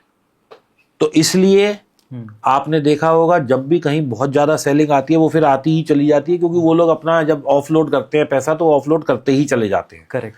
तो इसलिए मैं मानता हूं कि आप उतना टाइम नहीं, आपका काम है कमाना, आपका काम इन्वेस्टमेंट और अपने आप को सलाहकार बनाना नहीं है। तो बेटर है आप अपना कमाने पे जोर दें और पैसा उसको दे दे जो आपसे बेहतर तरीके से उसको संभाल करके उसके भी बेटर रिटर्न निकाल सकता है। बढ़िया। अब कुछ लोग मेरे से ये कहते हैं सर हम तो खुद जो है ज्यादा कमा सकते हैं स्टॉक मार्केट में, जबकि म्यूचुअल फंड तो हमें 14 से 20% की ही रिटर्न देता है। करेक्ट। तो मैं उनसे ये कहता हूं अपना 10 साल का ट्रैक दिखा दो।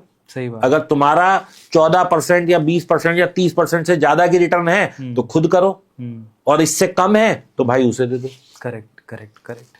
तो म्यूचुअल फंड में आपको रिकमेंडेशन है? हाँ, म्यूचुअल फंड में मेरा एक बहुत अच्छा पोर्टफोलियो का सिस्टम है जी, कि अधिकांश लोग हिंदुस्तान में और खास तौर से हमारे वो लोग जो रिटायर हो रहे हैं वो क्या करते हैं, वो अपना पैसा पोस्ट ऑफिस में डाल देते हैं, या वो अपना पैसा एनएससी में डाल देते हैं, या एफडीज में डाल देते हैं, या जो मतलब अक्सर मैंने देखा है टीचर्स लोग, क्योंकि उन्हें रिस्क विस्क नहीं चाहिए तो वो क्या करते हैं एफडी करके वो they are very happy, contented लोग हैं। सेना के बहुत सारे लोग मुझे मिलते हैं, वो लोग क्या करते हैं वो अपना सैलरी पूरी एफडी में डाल देते हैं। करेक्ट। तो मैं कहता हूं कि आप एफडी में भी डाल दीजिए, मैं ये मना नहीं करता एफडी में डालने, लेकिन एफडी की जगह आप उसे लार्ज कैप में डाल दीजिए।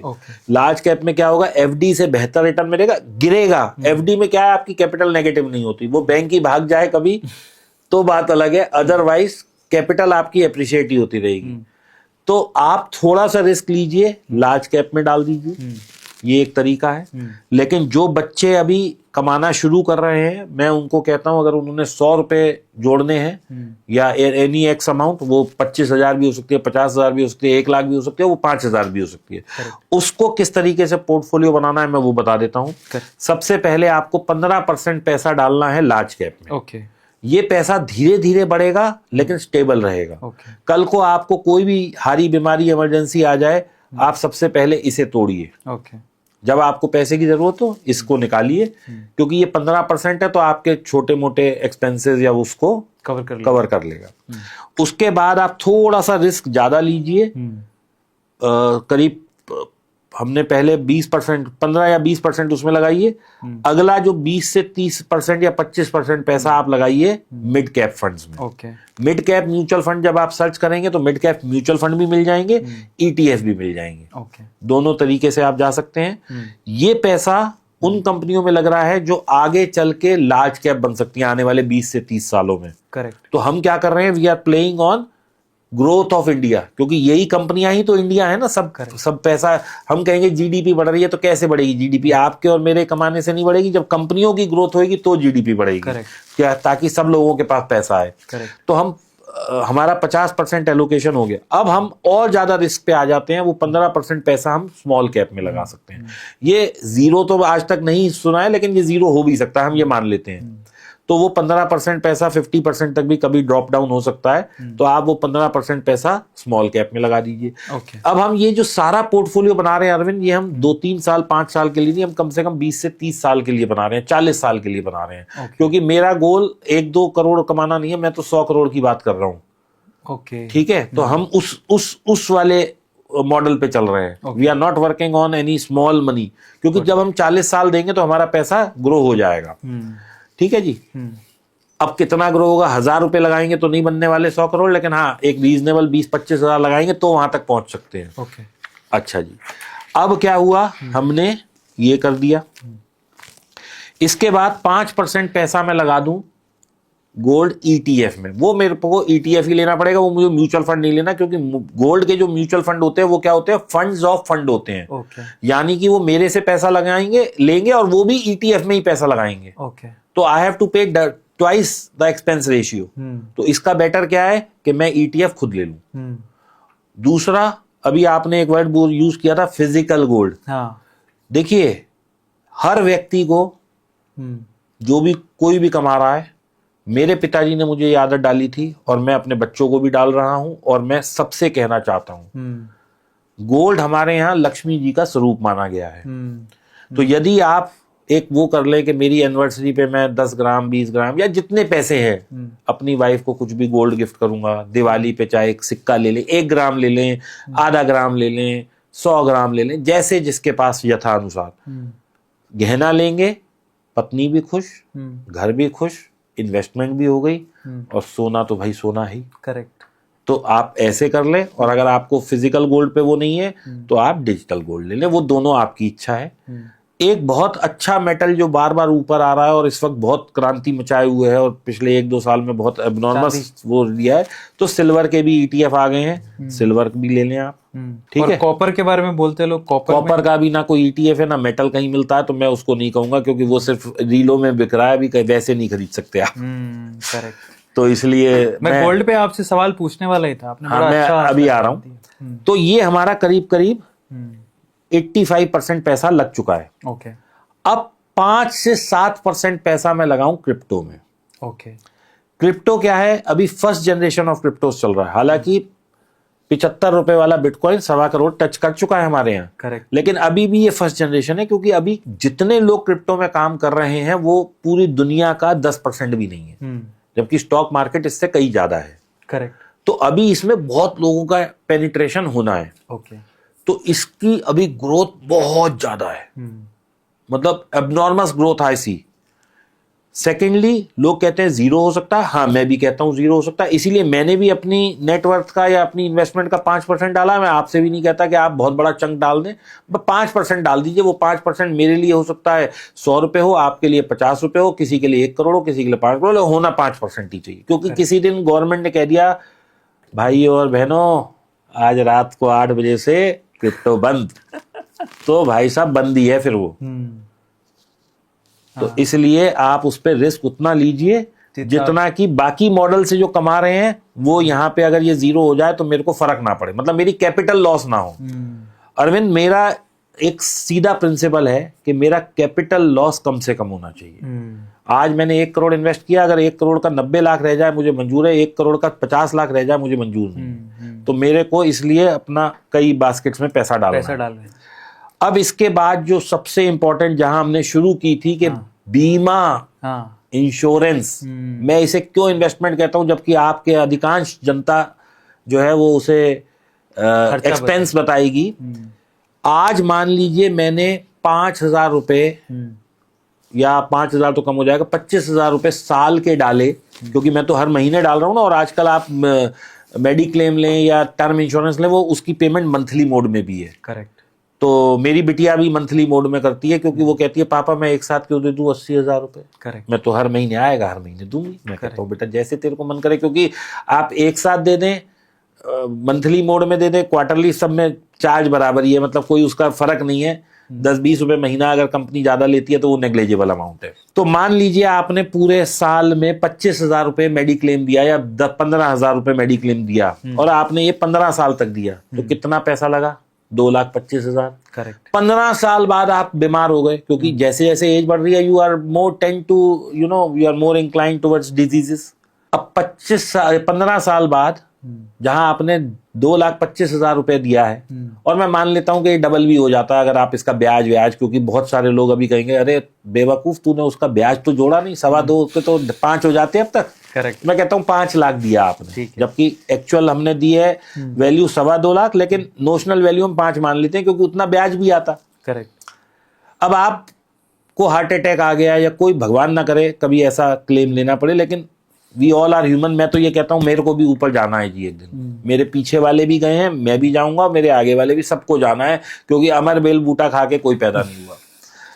तो जी मैं उस वक्त बीमार हो गया और मेरा बिल आ गया जी बाजार, मतलब मेडिकल का, क्योंकि आज से 20 साल पहले किसी को हार्ट अटैक होता था 2 लाख में सर्जरी हो जाती थी, आज 15 लाख में होती है।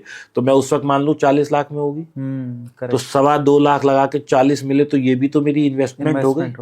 करेक्ट। एम आई राइट और नॉट? करेक्ट। तो ये इन्वेस्टमेंट इसलिए है। दूसरी इन्वेस्टमेंट मैं इसमें कहता हूं हर आदमी को एक टर्म इंश्योरेंस जरूर लेना चाहिए। टर्म इंश्योरेंस दोस्तों, आप सोचते हो कि अभी तो मेरी शादी नहीं हुई है, अभी मुझे क्या जरूरत है, बच्चे भी नहीं है, कुछ भी नहीं है, तो मैं टर्म इंश्योरेंस क्यों लूं? बेटा टर्म इंश्योरेंस इसलिए अभी लेनी है, जो लोग मेरी उम्र के आ चुके हैं वो अपने बच्चों को दिलवाएं, और जो बच्चे देख रहे हैं इस पॉडकास्ट को वो खुद लें। क्योंकि जब आप 18 साल की उम्र में 1 करोड़ का टर्म इंश्योरेंस लेते हैं तो आपका सालाना प्रीमियम 5,000 है। यही आप 30 साल की उम्र में लेते हैं तो सालाना प्रीमियम हो जाता है आपका 1 लाख। और मेरी उम्र में 50 साल की उम्र में आते आते तक अगर मैं आज सोचूं 1 करोड़ का लेना है तो मेरा सालाना प्रीमियम 2.5 लाख से भी ज्यादा है। क्यों? क्योंकि जैसे जैसे एज बढ़ती जा रही है कंपनी का रिस्क बढ़ता जा रहा है। करेक्ट। तो कंपनी भी तो प्रॉफिट के लिए बैठी है ना, मेरे को देने के लिए थोड़ी बैठी है। करेक्ट। तो इसलिए जितना छोटी उम्र में आप ले लोगे, अगर मान लो आज आपने ले लिया और आपका सालाना प्रीमियम 5,000, 7,000, 10,000 रुपए हुआ, तो 85 की एज पे भी आप यही दे रहे होगे। करेक्ट। क्योंकि जो आपका प्रीमियम आज तय हो गया वही आपको लाइफ टाइम देना है। आज अगर मैं लेने जाता हूं टर्म इंश्योरेंस, मेरा 2.5 लाख या 5 लाख रुपए प्रीमियम बैठ रहा है, तो मैं जब तक जीऊंगा मुझे उतना देना है। Correct. वो बच्चा जो 18 में शुरू कर रहा है, तो आप सोचो कि आपका जो काम मेरे लिए आज 50 में हो रहा है, आपके लिए तो वो 10,000 में ही हो रहा है। करेक्ट। तो इसलिए जितना जल्दी आप टर्म शुरू कर दें उतना अच्छा है, जितना जल्दी मेडिक्लेम शुरू कर दें उतना अच्छा है। और जैसे जैसे आपकी फैमिली एक्सपेंड होती जाए उसमें लोग बढ़वाते रहिए टर्म मेडिक्लेम में आप। बढ़िया। तो मैं थोड़ा समराइज कर देता हूँ। तो अकॉर्डिंग टू दीपक वाधवा जी, क्योंकि ये फाइनेंस के एक्सपर्ट है, इनका कहना है कि आप कभी भी एक बकेट में पैसा ना डालें, आपको अलग अलग बकेट्स में पैसा डालना है। इसमें मेजर जो पैसा है वो आपका शेयर मार्केट में, लार्ज कैप, मिड कैप और स्मॉल कैप। फिर ये फिजिकल गोल्ड के लिए भी बोलते हैं या डिजिटल गोल्ड, आपकी चॉइस है।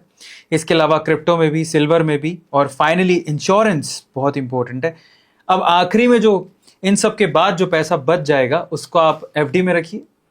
एफडी में रखिए, लग्जरी पे खर्च करिए, क्योंकि आदमी कमा के आपसे बचाने के लिए थोड़ी कमा रहा है। करेक्ट। आप अच्छी पार्टीज करिए, अपना घूमने जाइए, हॉलीडे लीजिए, इंडिया में नहीं विदेश में लीजिए, क्रूज में जाइए, अच्छे कपड़े पहनिए, अच्छी घड़ियां पहनिए, अच्छी गाड़ियां लीजिए, करिए, खूब ऐश करिए।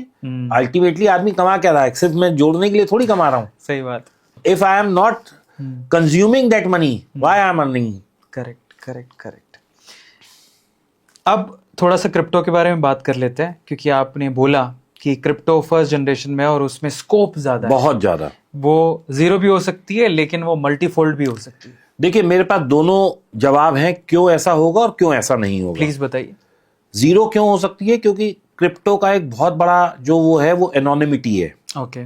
आपका वॉलेट जो है उसमें आपको कोई केवाईसी नहीं करनी है, आपका वॉलेट ऐसे ही बन जाता है। करेक्ट। अब आपने भी बना लिया, मैंने भी बना लिया, किसी टेररिस्ट ने भी बना लिया, किसी मनी लॉन्ड्रिंग वाले ने बना लिया, तो वो क्या है, पैसा ना उसमें बहुत इजीली अक्रॉस बॉर्डर ट्रांसफर हो जाता है। अभी हमने कई दफा सुना भी है, टेरर फंडिंग थ्रू यूएसडीटी हो गई, ये जो कुछ होता है, जो भी है, बिटकॉइन, ये सब ठीक है।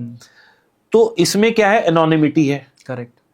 एक वॉलेट से दूसरे वॉलेट में पैसा 1 सेकंड में चला जाता है, ना गवर्नमेंट को पता लगा, ना रॉ को पता लगा, ना सीबीआई को पता लगा, ना फेमा फेरा, किसी को पता नहीं लगा, और वो पैसा अक्रॉस बॉर्डर चला गया। करेक्ट। तो ये एक इसका ड्रॉबैक है, जिसके के लिए सारी कंट्रीज, इंडिया ही नहीं, सारी कंट्रीज कोई सॉल्यूशन निकालना चाह रही हैं। ठीक है। तो इसका सॉल्यूशन मुझे जो लगता है वो ये होगा कि आप पैसा जो डालेंगे वॉलेट में, वो आप FIU रजिस्टर्ड या किसी रजिस्टर्ड एक्सचेंज से डालेंगे, और वहां से आप कोई भी कॉइन या USDT विड्रॉ नहीं कर सकते। तो इससे क्या होगा, जब भी आप विड्रॉ करेंगे वो फिर ट्रैकेबल है, जो कि होता है, जो कि एक्सचेंजेस में होता है। लेकिन अभी बहुत सारे वॉलेट ऐसे भी है ना जो चल रहे हैं बाजार में, जिसमें कि लोग एनोनिमिटी के थ्रू पैसा ट्रांसफर कर ही रहे हैं, तभी तो ये क्राइम हो रहे हैं। करेक्ट। तो ये एक उसमें बहुत बड़ा फैक्टर है। ओके। अब इसका सॉल्यूशन भी है, तो इस वजह से ये बंद हो सकती है, क्योंकि इसका नेगेटिव साइड एक है, और which is impacting the whole world. कोई हमारा नहीं है, मतलब कहीं भी बम ब्लास्ट होता है, कहीं भी टेरर एक्टिविटी हो, दुनिया सारी दुखी है। तो एक ये इसका बहुत बड़ा ड्रॉबैक है। क्यों नहीं हो सकता, उसके लिए भी मेरे पास एक बहुत सॉलिड वो है कि आज इंडिया की पूरी GDP 4 कुछ ट्रिलियन है। जब बिटकॉइन $1.25 के आसपास था तो उसकी भी 4 ट्रिलियन से ज्यादा थी, पूरे क्रिप्टो एक्सचेंजेस की, मतलब पूरे क्रिप्टो इकोनॉमी की, मतलब वो जो है मार्केट कैप। करेक्ट। तो पूरे भारत से बड़ी जीडीपी तो 3 ही कंट्री की है, तो आप समझ लो मतलब कितना दुनिया का पैसा लगा हुआ है। तो ये एक वजह है कि मतलब इतना पैसा लगा हुआ है तो कोई भी सरकार एकदम से ऐसे लाइन नहीं खींच देगी भैया आज से क्रिप्टो बंद। करेक्ट। क्योंकि सब देशों का भाई अल्टीमेटली कोई भी गवर्नमेंट नहीं चाहती पब्लिक का नुकसान हो। सही बात है। तो ये है, तो प्रॉस भी है, कॉन्स भी है, अच्छाई भी है, बुराई भी है। अच्छाई ये है कि अगर हम आज इन्वेस्ट करते हैं तो हो सकता है 20-30 साल बाद जो हमारे 5-10 हजार है ये करोड़ों बन जाए। लेकिन मैं सपना नहीं दिखा रहा, सोच समझ के इन्वेस्ट करिएगा। मैं खुद बिटकॉइन, इथेरियम, XRP के अलावा कहीं इन्वेस्ट नहीं करता, आप लोग सोच समझ के करिएगा। पंप एंड डंप बहुत होता है इसमें। आज कोई कॉइन एकदम $10-5 का है वो $1400 पहुंचता है और पता लगता है फिर 20 पैसे का रह जाता है। ये चीज बहुत ज्यादा हो रही है। पंप एंड डंप स्कीम्स बहुत हैं, पॉन्जी स्कीम्स बहुत हैं क्रिप्टो में, बच के रहिए इनसे। अच्छे कॉइन्स में इन्वेस्ट करिए। FIU रजिस्टर्ड एक्सचेंज है इंडिया में कम से कम 10, उनके थ्रू इन्वेस्ट करिए। किसी पॉन्जी स्कीम में मत फंसिए, ये मत फंसिए कि इतना डालो इतना मिल जाएगा। भाई साहब मार्केट के अधीन है, मार्केट के जोखिमों के अधीन है, नहीं मिलेगा। बहुत धीरे धीरे बढ़ता है ये भी।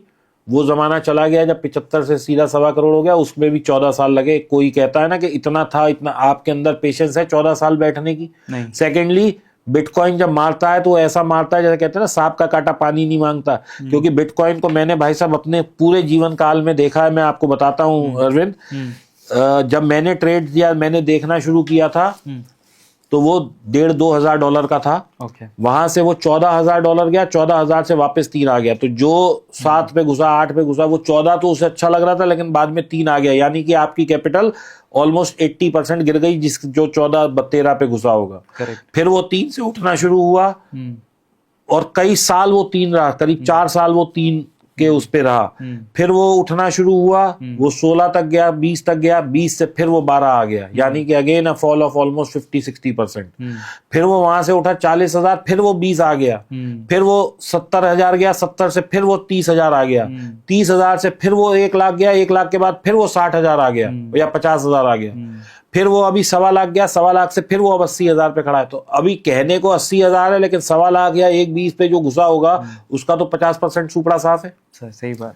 तो इसलिए बी वेरी कॉशियस। इसलिए मैं खुद 5% पैसा डाला है ताकि दुख उतना हो जितना पच जाए, सहन कर सको।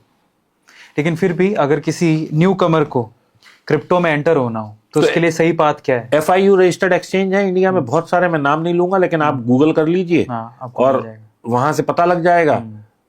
जो टॉप 3 एक्सचेंज है उसमें अकाउंट खोलिए, बैंक से पैसा जाइए, इन्वेस्ट करिए, ट्रेड करना है ट्रेड करिए। और दूसरा सबसे बड़ी गलती एक और क्या करते हैं क्रिप्टो में लोग कि एक्सटेंसिव लेवरेज ले लेते हैं फ्यूचर में। हाँ, फ्यूचर में। उसमें लेवरेज दोस्तों क्या होता है कि आपके पास मान लीजिए 1 लाख रुपए है, एक्सचेंज आपसे कहेगा कि आप 40 लाख का सौदा उठा लो, यानी 40x लेवरेज ले लो। 500x तक की भी लेवरेज मिल जाती है, 200x तक की बिटकॉइन में आराम से मिल जाती है। करेक्ट। यानी कि 1 करोड़ का बिटकॉइन खरीदने के लिए आपके पास कितने होने चाहिए? क्योंकि 200 लेवरेज पे हम काम कर रहे हैं तो 50,000 में हो जाएगा।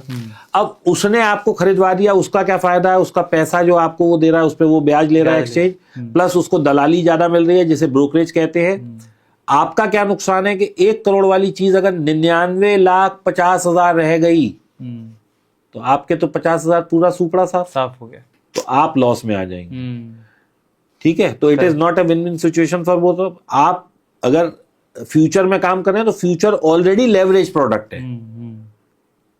और मैं सबसे ये कहता हूं 1.2 1.5 बहुत ज्यादा है तो 2x ले लो। मैं खुद 2x से ज्यादा कभी नहीं लेता। तो आप लोग भी कृपया करके लेवरेज ना लें, क्योंकि लेवरेज का मतलब है कि आपका पूरा सुपड़ा साफ होगा, बीच में कहीं उसमें बचत नहीं है। क्योंकि एक ही दिन में मैंने 1,02,000 से 80,000 आते हुए देखा है। तो आप ये मत सोचना कि भाई ये तो अभी तो ऊपर जा रहा है, इतना गिरेगा क्या? आपको बता के नहीं गिरेगा। Accident don't comes with pre notice. यानी कि जो टक्कर होती है, एक्सीडेंट होता है, वो नोटिस देके नहीं होता, वो कभी भी हो जाता है। और ये तो मार्केट 24 घंटे चल रही है। आप पता लगा रात को 2 बजे सो रहे हैं और वहां क्रैश आ गया। आप सुबह उठ रहे हैं, देख रहे हैं और पता लगा सुपड़ा साफ है। तो भाई ऐसी गलती नहीं करनी है।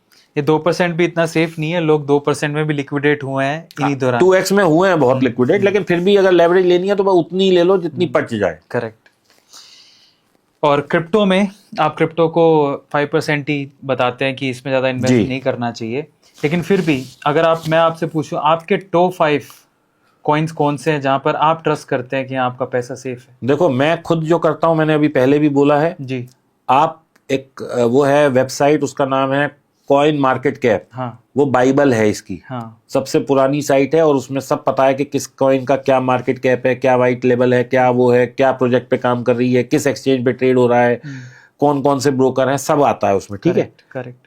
लेटेस्ट प्राइस भी आ रहा है, ट्रेंड भी आ रहा है, मार्केट कैप, मतलब जो आपको देखना है, जैसे अपने इंडिया स्टॉक मार्केट के लिए एनएससी है ना, ऐसे क्रिप्टो मार्केट के लिए कॉइन मार्केट कैप है।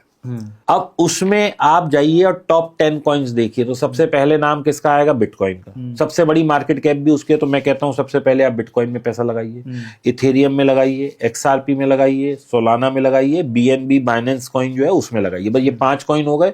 उसके अलावा एक कोई छोटा कॉइन ले लीजिए, जो मैं समझता हूँ 2 कॉइन मेरे बहुत अच्छे मुझे पता है। एक है टाओ और एक है पॉलीगॉन या पॉलीमेटिक जिसे बोलते हैं। ठीक है, बस ये, इसके अलावा मैं कहीं पैसा नहीं लगाता। आप लोग अपनी रिसर्च करें, पैसा लगाएं। दूसरी चीज, पंप एंड डंप से बचें। यहाँ पे बहुत ऐसे कॉइन होते हैं जो 0.00000013 पैसे के होंगे, मतलब डॉलर में ही है सब। Correct. लेकिन वो क्या होगा कि 0 के बाद 13 डिजिट, 12 डिजिट, 60 डिजिट बाद में होंगे। दोस्तों, ऐसे कॉइन सिर्फ आपकी वेल्थ खाने के लिए बने हैं। वो एक बार ऊपर जाते हैं, फिर वहां से जब 1 साल का आप उसका चार्ट देखेंगे, वो नीचे ही नीचे है। इसके लिए चाहे वो ट्रम्प कॉइन हो, चाहे वो पाई कॉइन हो, चाहे वो डॉज हो, चाहे वो पेपे हो, जितने मीम कॉइन है सब आपकी वेल्थ खाने के लिए बने, क्योंकि वो उसके पीछे कोई बिजनेस मॉडल है ही नहीं। उनके प्रमोटर्स ने एक कॉइन को चढ़ाया, अपना ट्वीट किया, इंस्टा पे आए, आप लोग ने सबने खरीद लिया और उसके बाद उन्होंने बेचना शुरू कर दिया। वो निकलते जा रहे हैं, आप खरीदते जा रहे हैं। करेक्ट। फाइनली आपको समझ में आ गया कि आपको अपना पैसा कहाँ रखना है, कैसे रखना है, किस तरह से रखना है।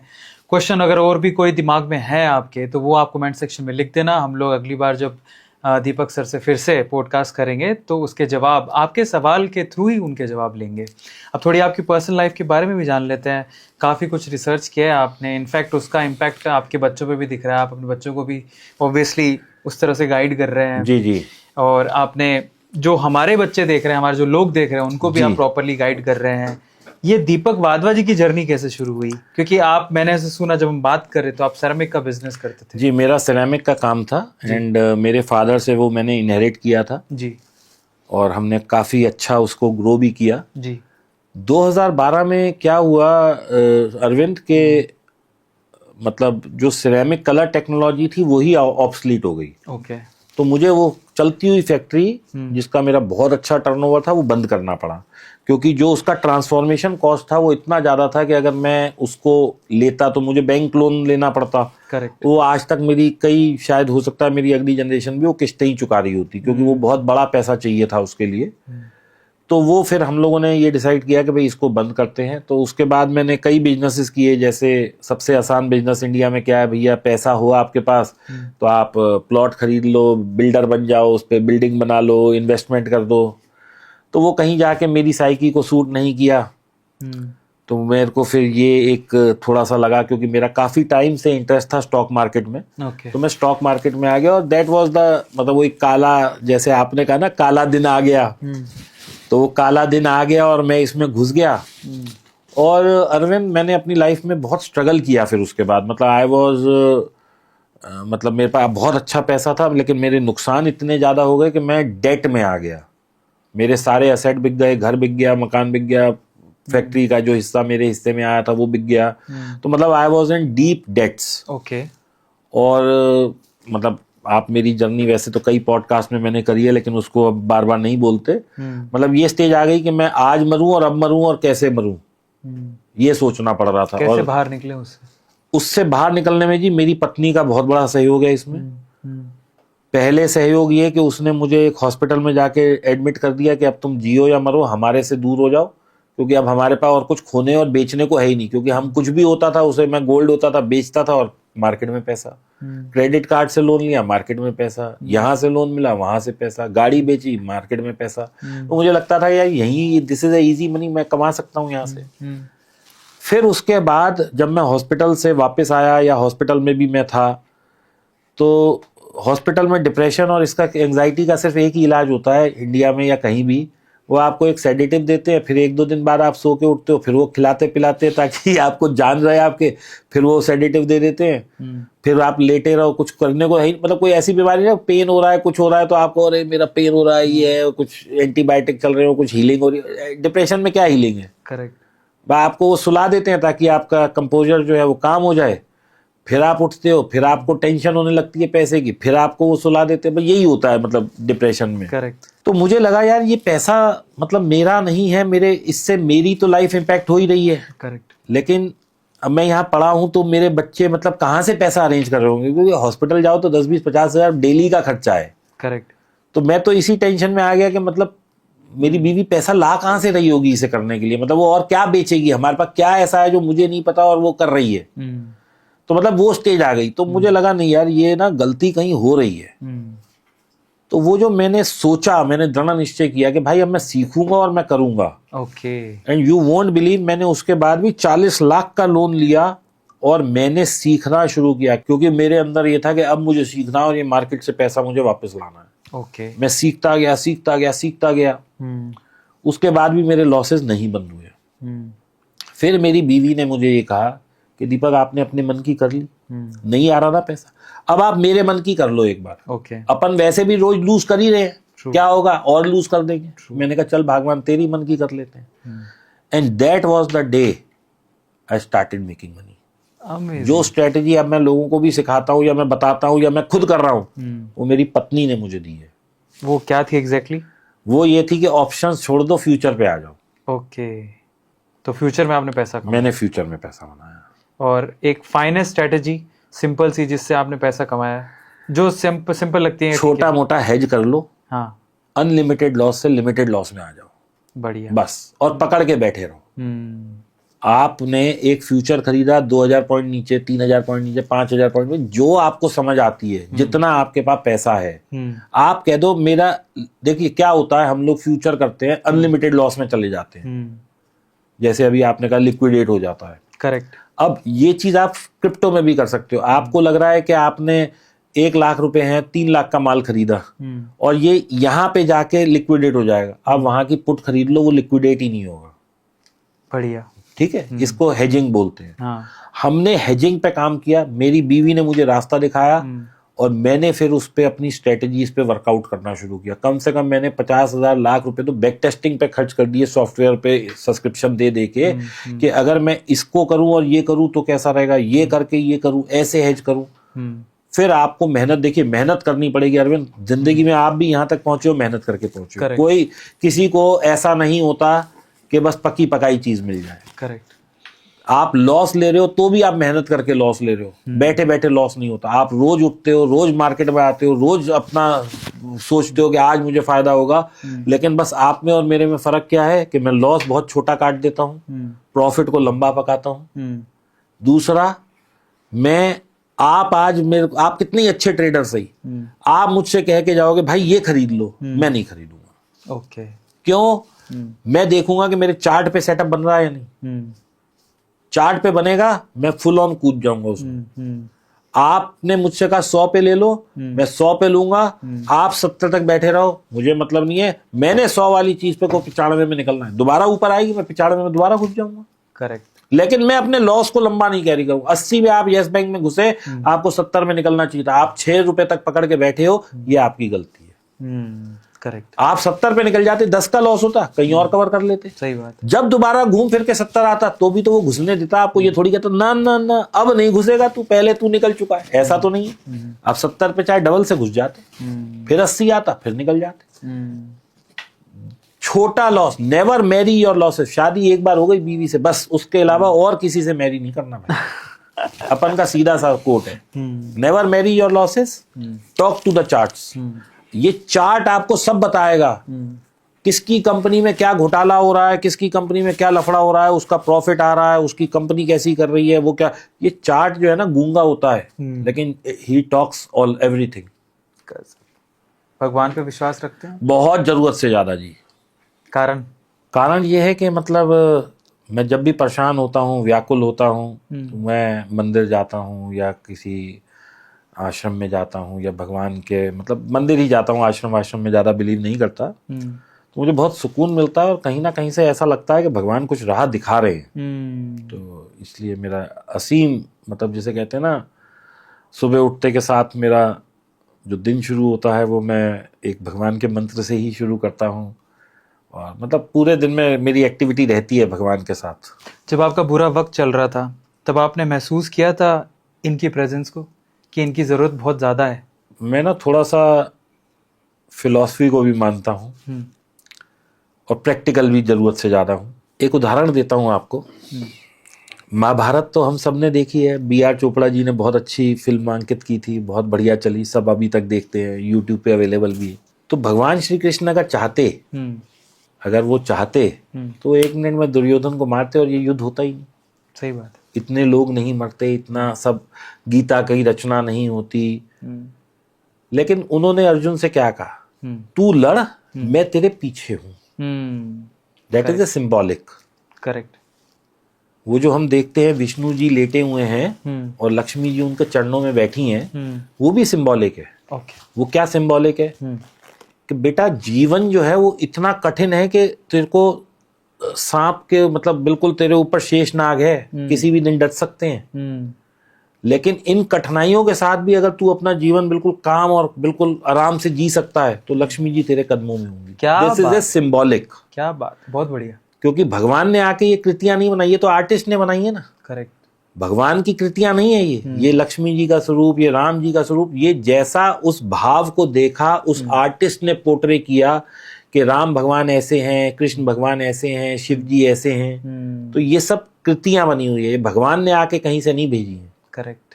मैंने एक्सपेक्ट नहीं किया था एक फाइनेंस वाले से इतनी डीप डाइव होके बात बोल दिया। नहीं, मैं तो देखिए साहब बहुत मतलब इस पे रिसर्च करता हूँ, बहुत पढ़ता हूँ, बहुत लोगों को सुनता हूँ, और मेरा ऐसा मानना है कि देखिए भगवान में आस्था होना एक, आजकल शायद मॉडर्न बच्चे इसको कहें कि दखियानूसी है, लेकिन मैं मानता हूं कि मन की शांति जो है वो अभी उन लोगों को नहीं पता लगती मन की शांति कंसेप्ट ही क्या है। करेक्ट। लेकिन मन की शांति, और आप कितनी ही बड़ी परेशानी में हो, अब आप मुझे बताओ, मैं एक उदाहरण देता हूं, आप पंडित के पास गए कि भाई मेरा ये खराब चल रहा है। करेक्ट। वो क्या कहेगा आपको, मछलियों को दाना डाल दो, कुत्ते को रोटी खिला दो, गाय की सेवा कर दो, या ये इतना दान कर दो। तो आपको क्या लगता है ये करने से मेरा मंगल ठीक हो जाएगा? अरे मंगल इतनी दूर है कि मैं यहाँ से आज सोचने भी चलूं तो कितने लाइट ईयर दूर पहुंचूंगा मैं। ठीक है। क्या होता है जब आप कोई भी इस तरह का उपाय करते हैं, आप मन में फ्रेज कर लेते हैं भाई मैंने अपना काम कर दिया, अब भगवान मेरे लिए अच्छा कर देंगे। एक पॉजिटिव लॉ ऑफ अट्रैक्शन। एक पॉजिटिव लॉ ऑफ अट्रैक्शन, आपका बिलीफ सिस्टम वहां जाग जाता है। करेक्ट। तो this is how it works. भगवान तो मेरे पीछे ही रहेंगे, करना तो मुझे ही पड़ेगा, लेकिन वो पीछे वाली शक्ति इतनी पावरफुल है कि अगर मैंने उसे पहचान लिया तो मेरे को कोई रोक नहीं सकता। फाइनेंस की कौन सी किताब है जो आपकी फेवरेट है? मेरी फाइनेंस की कोई किताब फेवरेट नहीं है जी। मेरे को ये पता है रुपए की चीज लेनी है, सवा की बेचनी है, यही एक बनिए वाली जो थ्योरी है, यही मेरी फेवरेट है। बहुत बढ़िया। आपका फेवरेट डायलॉग क्या है? जब मतलब ये तो हम पॉडकास्ट में बैठे हैं तो हम बड़ा जेन्युइनली बात कर रहे हैं, लेकिन off the beat, off the camera, Deepak Wadhwa ji का फेवरेट डायलॉग क्या है? तकिया कलाम बोलते हैं ना उसे। देखिए जी, ऐसा है, मेरा फेवरेट डायलॉग तो नहीं है, लेकिन मेरा एक बहुत बड़ा बिलीफ सिस्टम है। हाँ। मैंने अपनी जिंदगी एक सिल्वर स्पून से शुरू करी। जब मैं 40 की उम्र में या 38 की उम्र में, आज से कितना 13 साल पहले, तो मैं अभी अगर 49 हूं तो उस वक्त मैं 13 साल पहले 36 रहा हूँ। वहां से मैं डीप डाउन गिरता चला गया, और मेरा जो अभी ये उठान हुआ है ये पिछले 2 साल 2.5 साल का है। 2 साल पहले तो मुझे सोशल मीडिया क्या दुनिया में कोई नहीं जानता था, क्योंकि I was a big failure. और आज की तारीख में भाई साहब पूछ पैसे वाले की है, बगैर पैसे वाले की पूछ ही नहीं है। और मैं इसका भी अभी आपको एक ऐसी चीज सुना के जाऊंगा, आप कहोगे भाई मतलब जीवन में आपने क्या क्या नहीं देखा। करेक्ट। तो 2 साल में मेरे को लोग जान रहे हैं। मैं दीपक से अबे तबे से दीपक सर हो गया। क्यों? क्योंकि आज मेरे पास नेम, फेम और पैसा है। करेक्ट। तो आज आदमी की पूछ उसके पैसे और स्टेटस से है भाई, इंसान की पूछ नहीं है। आपने फाइनेंस की किताब तो नहीं पढ़ी होगी, आपका आपने बोला कि नहीं भाई साहब, मैं आपको बता दूं, मैं डॉक्टरेट फाइनेंस MBA फाइनेंस हूँ, ऐसा नहीं है मैंने नहीं मतलब पढ़ी, फेवरेट बुक नहीं है लेकिन आपकी? फेवरेट वाली बात यह है क्योंकि क्या है कि हर चीज का ना समय होता है, वो थ्योरीज चेंज होती जा रही हैं। ओवरऑल मैं जनरलाइज पूछूं कि आपकी फेवरेट बुक कौन सी, तो आप क्या कहेंगे? आप बुक्स पढ़ते हैं? मैं बुक्स नहीं पढ़ता हूँ जी। ओके, तो आपकी आपकी हॉबी क्या है? मतलब ठीक है, फाइनेंस हो गया, बाकी दिन में अपने लिए आप क्या करते हैं? देखिए मेरी जीवन जो है बहुत ज्यादा, मतलब आप कहेंगे कि मतलब इस उम्र, हाँ मैं अभी, हम पहले वाले सवाल पे आते हैं कि मैं क्यों फिल्म बिलीव करता हूँ। अच्छा। तो मेरा 36 साल में समय खराब हो गया, अब मैं 2 साल में उठ गया। तो जब मुझ जैसा बुढ़ा आदमी जहां पे लोग आके हिम्मत छोड़ देते हैं, दोबारा खड़ा हो सकता है, तो कोई भी खड़ा हो सकता है, मेरा कहना ये है। क्या बात है, ये लाइन तो मैं हमेशा बहुत पॉजिटिव रहता हूं। जो आपने कहा था कि कौन सी एक चीज पे आप, मैं तो कहा था मेरा बिलीफ सिस्टम है कि आपके अंदर शक्ति होनी चाहिए ये सोचने की कि मैं कर सकता हूं। जब आप आगे बढ़ेंगे तो पीछे वाले भगवान कहेंगे हाँ बेटा तू चल, मैं खड़ा हूं तेरे पीछे, तुझे गिरने नहीं दूंगा। लेकिन अगर तू चलेगा ही नहीं तो मैं तेरी मदद भी नहीं कर सकता। करेक्ट। हेल्थ को कितना इंपॉर्टेंट मानते हैं आप? सर आप मेरी पहली वीडियो देखो तो उसमें मेरा वजन कुछ 140-42 किलो था, फिर 150 तक चला गया और आज मैं 100 के अंदर हूँ। तो मैं हेल्थ को बहुत इंपॉर्टेंट मानता हूँ। और यकीन मानिए दोस्तों, पहले मेरा जीवन आलस से भरा होता था, लेकिन आज आई फील हाईली एनर्जेटिक। क्या बात है। आप ये मानते हैं, जैसे मैं मानता हूँ, कि इंसान जब थोड़ा पैसा सही कमा लेता है उसके बाद वो हेल्थ को इम्पोर्टेंस देने लगता है? देखिए जी, ये उल्टा होना चाहिए। नहीं, हेल्थ जो होती है वो पैसा ही मांगती है आज की तारीख में। आज आप रोटी खाओ और आप जाके सैलेड खाओ, रोटी तो आप 10-15 रुपए में खा लोगे, सैलेड के लिए 400 रुपए चाहिए। ये करेक्ट है। तो भाई ये देखो, ये सब है, मैं कहता हूँ अमीरों के चोचले। आपके पास पैसा है तो ही आपके पास योगा का, इसका टाइम है, अदरवाइज तो आप इतने मसरूफ हैं अपनी जिंदगी में पैसा कमाने और इस जद्दोजहद से लड़ने में कि कहाँ है आपके पास टाइम अपने को देने के लिए। हाँ, हेल्थ वहाँ प्राइमरी रहती है बस। मैं कुछ रैपिड फायर क्वेश्चन पूछूंगा आपसे, उसका जवाब आपको, जैसे अभी हम तो इत्मीनान से करते रहे थे, अब मैं चाहता हूँ कि आप थोड़ा फास्ट पेस में। बिल्कुल जी। दीपक वाधवा जी के लिए ट्रेडिंग या बिजनेस? ट्रेडिंग। एक शब्द में मार्केट क्या है? पैसा कमाने का जरिया। नुकसान से आपने क्या सीखा एक शब्द में? लेना ही नहीं है नुकसान। सबसे बड़ी गलती जो नए ट्रेडर करते हैं? अर्ली इन्वेस्टिंग नहीं करते। और ट्रेडिंग ही नहीं करनी है, हमें इन्वेस्टर बनना है, हमें ट्रेडर नहीं बनना। सिस्टम या इमोशन? सिस्टम। पहला बड़ा ब्रेक थ्रू आपको कब मिला था? जब मैंने लॉसेस को कम कर दिया था। बहुत बढ़िया। सबसे मुश्किल साल कौन सा रहा है आपका? 2012 से लेके 2020 तक। एक आदत जिसने आपको सफल बनाया? पत्नी की जरूर सुनो। वाह ये बढ़िया था। एक आदत जिसे आपको छोड़ना पड़ा है? लॉसेस लेने की आदत। बढ़िया। ट्रेड में एंट्री से पहले क्या देखते हैं आप? ट्रेड में एंट्री देखने से पहले ये थोड़ा सा लंबा सवाल दूंगा और इससे बहुत लोगों को सीखने को मिलेगा। मान लो मैंने कोई चीज 100 रुपए की ली अरविंद, मुझे नहीं पता ये 100 की 200 जाएगी, 300 जाएगी, 500 जाएगी, 1000 जाएगी। ठीक है, वो तो मार्केट डिसाइड करेगा कि मुझे कितना पैसा देना है। करेक्ट। लेकिन मार्केट को मैंने क्या पैसा देना है, यानी कि 100 की चीज पे मैंने 95 पे निकलना है, 90 पे निकलना है, 80 पे निकलना है, 85 निकलना है, ये मैं ट्रेड लेने से पहले डिसाइड करता हूँ। मार्केट मुझे क्या देगा मुझे नहीं पता, लेकिन मुझे मार्केट को क्या देना है मुझे ट्रेड लेने से पहले पता है। तो ये एक आदत जिस दिन आप डाल लेंगे, मार्केट आपसे ले ही नहीं पाएगा। मुझे मार्केट को क्या देना है, यानी कि आप लॉस की बात कर रहे हैं स्पेसिफिकली, कि लॉस सेट करके चलो। बिल्कुल। लॉस के दिन आप क्या करते हैं? जब लॉस हो जाता है तो आप क्या करते हैं कि यार आज तो लॉस हो गया? देखो जी, लॉस में तो सब उदास ही होते हैं फिर, लेकिन मैं ये सोचता हूँ कि चलो इससे क्या लर्निंग मिल सकती है। और मैं, आज आपने मेरे से पूछा कि मेरी दिनचर्या क्या है, तो मैं सुबह उठता हूँ, ट्रेडिंग करता हूँ, फिर शूट पे जाता हूँ, फिर करता हूँ, रात को 11-12 बजे तक भी मैं लाइव आ रहा होता हूँ, लोगों को सिखाता रहता हूँ। और उसके बाद कम से कम मैं सोते सोते मुझे 3 बज जाते हैं, क्योंकि मैं 2 घंटे पढ़ के सोता हूँ, चार्ट देख के सोता हूँ, क्योंकि वो एक ऐसी हैबिट है, जितना ज्यादा I will talk to charts मेरे से बात करेंगे। इसीलिए कभी भी आप देखेंगे मैंने लाइन खींच दी, बाजार वहीं रुक जाता है। क्या बात है। प्रॉफिट के दिन आप क्या करते हैं? मैं लॉस और प्रॉफिट में इसलिए पूछ रहा हूँ कि देखो, जब ऐसे दिमाग खराब होता है, दिमाग बहुत सही होता है, तो मैं तो मीठा खा लेता हूँ। तो ऐसी कोई हैबिट है आपकी? नहीं, देखिए जी, प्रॉफिट क्या है कि अब profit has become a habit. जब लॉस था तो लॉस हैबिट बन गई थी, अब प्रॉफिट है तो प्रॉफिट हैबिट बन गई है। तो लेकिन मैं दोस्तों एक चीज और बता दूं, अगर हम 20 दिन ट्रेड कर रहे हैं तो हमारा प्रॉफिट 20 दिन नहीं होता, हमारे भी 12 दिन लॉस के होते हैं, लेकिन वो लॉस छोटे होते हैं और जो 8 दिन प्रॉफिट के होते हैं वो प्रॉफिट बड़े होते हैं। ये चीज याद रखनी है बस। मार्केट आपको क्या सिखाती है? पेशेंस। आखिरी सवाल इस सेगमेंट का, ट्रेडिंग आपके लिए क्या है? भगवान। बहुत बढ़िया। अब जो मैं आपके साथ रैपिड फायर खेलूंगा उसमें आपको 2 ऑप्शन दूंगा, एक को चुनना है आपको। पहला, सीखना या कमाना? सीखना। दूसरा, छोटा प्रॉफिट या बड़ा रिस्क? छोटा प्रॉफिट। तीसरा, डर या लालच? डर। चौथा, लॉस स्वीकार करना या रिकवरी की उम्मीद करना? लॉस स्वीकार करना। बहुत बढ़िया। पांचवा, सीखते रहना या सेटल हो जाना? सीखते रहना। डेटा या अंदाजा? डेटा। शांति से ट्रेड या एक्साइटमेंट में ट्रेड? शांति से ट्रेड। प्रोसेस फॉलो करना या रिजल्ट देखना? प्रोसेस।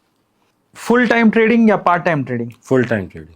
ट्रेडिंग एक स्किल मानते हैं आप या ट्रेडिंग एक किस्मत मानते हैं? स्किल। ट्रेडिंग एक बिजनेस है या ट्रेडिंग एक जुआ है? बिजनेस है। मार्केट को समझना या मार्केट से लड़ना? समझना। आपकी हेल्थ ज्यादा इंपॉर्टेंट है या पैसा? पैसा। पैसा होगा तो मैं किसी भी एज पे ऐसे एक्सपर्ट हायर कर लूंगा जो मेरी हेल्थ को दोबारा मेंटेन कर देंगे, लेकिन अगर मैंने सही एज पे पैसा नहीं कमाया तो मैं हेल्थ भी नहीं मेंटेन कर पाऊंगा। जैसे मैं कहता हूं, talent is something you can buy, talent is something you should have, skills is something you could bye. हमने अक्सर देखा है जो ड्रॉप आउट्स होते हैं, जो फेल हो गया उसके यहाँ आईआईटी का सबसे टॉपर आज काम कर रहा है। करेक्ट। तो टैलेंट उसने खरीद लिया, स्मार्टनेस और स्किल सेट उसकी थी। तो ये तो बात है। अब आपको एक चुनना है, फिर से 2 ऑप्शन है, एक चुनना है। उसी सेगमेंट में आगे की तरफ जा रहे हैं। शेयर मार्केट या क्रिप्टो मार्केट? क्रिप्टो। क्रिप्टो जी। क्रिप्टो मार्केट या physical gold? Crypto. Crypto market या property? Any day crypto. Crypto market और म्यूचुअल फंड? Mutual fund. बढ़िया। एंड म्यूचुअल फंड या फिर शेयर मार्केट? Mutual fund. मतलब म्यूचुअल फंड आपके लिए सबसे सही है? सबसे अच्छा है। अगला सवाल, सैलेड या जलेबी? 6 दिन सैलेड, 1 दिन जलेबी। जलेबी या रबड़ी? जलेबी। मीठे में और कुछ नहीं खाता, बस जलेबी ही खानी है। इनकी जलेबी बहुत फेवरेट है, इसीलिए मैं सेगमेंट में जलेबी की तरफ आ गया। फाइनली आखिरी सवाल, प्रॉफिट। मतलब ऐसा इमेजिन करिए कि एक सिचुएशन आ रही है कि जिसमें आपको एक ही दिन में सामने प्रॉफिट हुआ है और एक ही दिन में सामने आपके जलेबी पड़ी है, तो प्रॉफिट की एक्साइटमेंट आपकी ज्यादा होगी या जलेबी खाने की एक्साइटमेंट ज्यादा होगी? प्रॉफिट लेके जलेबी खानी है। वाह वाह वाह। बहुत मजा आया, हमने सारी डिस्कशन की और आपको भी मजा आया होगा ऑब्वियसली, क्योंकि हमने दिल खोल के बात की है दीपक जी से। तो आपको सबसे अच्छा सेगमेंट कौन सा लगा वो आपको बताना है। कौन सी नॉलेजेबल बात आपको दीपक जी की बहुत अच्छी लगी, भाई जिस सुझाव को आप भी इम्प्लीमेंट करना चाहोगे वो भी बताइएगा। इसके अलावा कौन सा ऐसा सवाल है जो आप पूछना चाहते थे जो मुझसे रह गया, वो आप बताइएगा। अगली बार जब आएंगे तो इनसे ज़रूर पूछेंगे। अब हम आखिरी सवाल ले लेते हैं, लेकिन आखिरी सवाल जो आपके लिए बहुत इंपॉर्टेंट है, जो आप ही के लिए मैं पूछने वाला हूँ, उससे पहले मैं आपसे कहूँगा कि देखो, ये नीचे से गिर के ऊपर तक उठे हैं, इन्होंने सब सीखा, सब देखा, दुनियादारी देखी, इन्होंने ये तक बता दिया कि पैसा मायने रखता है। ये कैसे दीपक से दीपक सर बन गए। ओबियसली आज लोग 2 साल में इन्हें पहचान रहे हैं, तो आप समझ ही पा रहे होंगे कि पैसे की इंपॉर्टेंस क्या है। पर ये सारी चीज़ें इन्होंने आपसे शेयर की, दिल खोल के की, और इन्होंने दिल खोल के आपको बताया। तो दिल खोल के आपको भी एक काम करना है, दीपक जी के लिए हार्ट देना मत भूलना कमेंट सेक्शन में। आखिरी सवाल ले लेते हैं। बहुत बहुत शुक्रिया। आखिरी सवाल ले लेते हैं। लिटरली मुझे बहुत मज़ा आया, मैं तो खुद बहुत सारी अच्छी चीज़ें लिखी मैंने, उसको मैं इम्प्लीमेंट करूँगा और मैं चाहता हूँ कि मैं अगली बार जब आऊँ तो मैं आपको और अच्छे अच्छे सवाल ज़रूर आपसे पूछूं। लेकिन आखिरी सवाल ले लेते हैं, जो आज का यूथ है, जैसे आप अपनी बेटी को सिखाते हैं, तो 3 ऐसी एडवाइसेस एज आप इनको ट्रीट करिए अपने बच्चे के जैसे, एज अ फादर फिगर आप देना चाहेंगे कि ये ज़रूर करो यार, बाकी कुछ करो नहीं करो, वो क्या होंगी? अर्ली एज इन्वेस्टिंग, क्योंकि ज़िंदगी का किसी को नहीं पता। आपके 5 सोर्सेज भी हो तो एक सोर्स और पैदा करिए। ओके, ठीक है, क्योंकि आपका बिजनेस बंद हो सकता है, लेकिन जहां आप कंपनियों में पैसा लगा रहे हैं सारे बंद नहीं हो सकते। करेक्ट। तो यू आर अपने कंपनी में पैसा लगाइए, आप मुकेश अंबानी जी के साथ पार्टनर बनिए, आप इन्फोसिस के साथ पार्टनर बनिए, TCS के साथ पार्टनर, HDFC बैंक। तो मतलब मैंने जब निफ्टी 50 में पैसा लगाया, मैं सब बड़े लोगों के साथ पार्टनर बन गया। करेक्ट। ठीक है। तो एक ये, दूसरा बीमा लेना बहुत जरूरी है, क्योंकि लाइफ का, बीमारियों का और आगे आने वाले टाइम में कितने पेंडेमिक हमें देखने पड़ेंगे नहीं पता है। करेक्ट। अनसर्टेनिटी से हमें हमेशा स्ट्रेस फ्री रहना है। ओके। तीसरा, party hard but B sensible. ये नहीं कि आज सोचने के बाद आज ही पीने को मिल गया, आज ही खाने को मिला। मैं अपने बच्चों को भी समझाता हूँ, मैं सबको कहता हूँ, अपने सेंसेस में रहो। ये मत सोचो कि पैसा है तो आज पीनी ही पीनी है या आज खाना ही खाना है। भाई कल भी तो दिन आएगा, तो इसलिए हर चीज को एंजॉय करो, लेकिन लिमिट में। ऐसा ना हो कि अपना कहीं सिर झुकाना पड़ जाए या माँ बाप का सिर झुके। बस इस चीज को ध्यान रखो। जिंदगी में कोई भी व्यक्ति जो यूथ है वो कोई भी ऐसा काम ना करे जिससे कि उसका भविष्य खराब होता दिखाई दे। अब हम एक इंटरेस्टिंग सेगमेंट आपसे शुरू कर रहे हैं और बस ये एंडिंग है। आपके आगे हमें नहीं पता कौन सा गेस्ट हमारे साथ पॉडकास्ट करेगा, हम जानते ही नहीं है, पर वो किसी भी फील्ड का हो। अगर दीपक वाधवा जी को उनके लिए सवाल छोड़ने हो, एक या दो, तो वो कौन से सवाल आप छोड़ेंगे जो आप पूछना चाहेंगे रैंडमली किसी भी पर्सनालिटी से जो अगली बार हमारे साथ पॉडकास्ट में शिरकत करेंगे? हाँ, बिल्कुल। मैं अपने आप ही लोग आते हैं, मैं उनसे पूछता हूँ। हर किसी की जिंदगी में एक टर्निंग पॉइंट होता है। बिल्कुल। वो कई दफा मुझे तो आइडेंटिफाई होता है, कई दफा मेरे को ऐसा लगता है कि मैं आपका सुनूं तो मेरे साथ भी हुआ था, तो मैं कहूंगा अरे ये तो मेरे साथ भी घटा था, तो ये जब इसके में हो सकता है तो मेरे में भी इम्पैक्ट ला सकता है। करेक्ट। तो आपको हर किसी से ये पूछना है कि what is your turning point. जैसे मैंने बताया कि मेरी वाइफ ने कहा कि ये स्ट्रेटजी तुम करो, तो that is my turning point. Correct. ठीक है ना। फिर मैंने ऑप्शंस छोड़ के मैं फ्यूचर में आ गया, that is my turning point. Correct. तो आपके हर किसी की जिंदगी में कुछ ना कुछ एक टर्निंग पॉइंट, जैसे आप जॉब छोड़ के कंटेंट में आ गए, that was your turning point. Correct.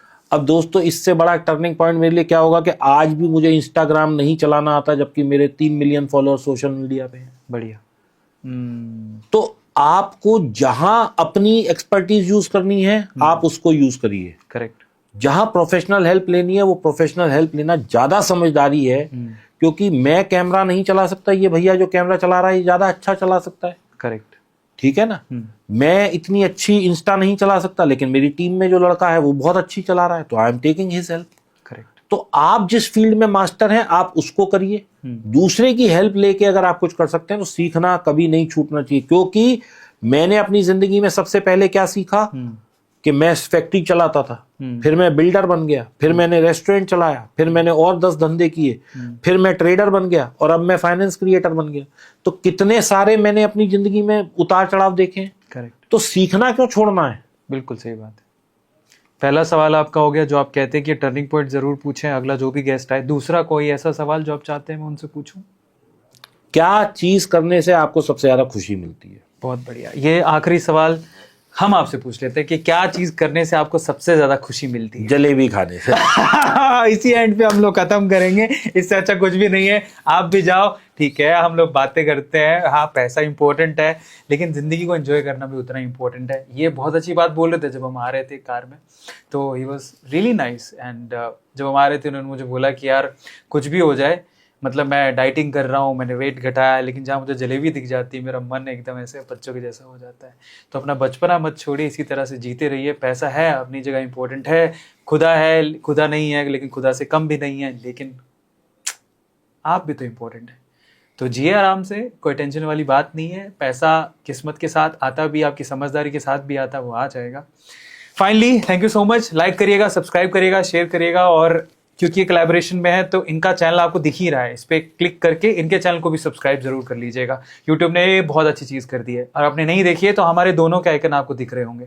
तो आप जब ढूंढ रहे हैं कि दीपक वाधवा जी का चैनल कौन सा, आपको ढूंढने की जरूरत ही नहीं है, जो आइकन दिख रहे हैं उस पर क्लिक करिए और इनके चैनल को सब्सक्राइब कर लीजिए। और अपना सवाल लिखना मत भूलिएगा। बहुत बहुत शुक्रिया, इसी तरह से मुस्कुराते रहिए। बहुत बहुत धन्यवाद। गुड नाइट, शब्बा खैर।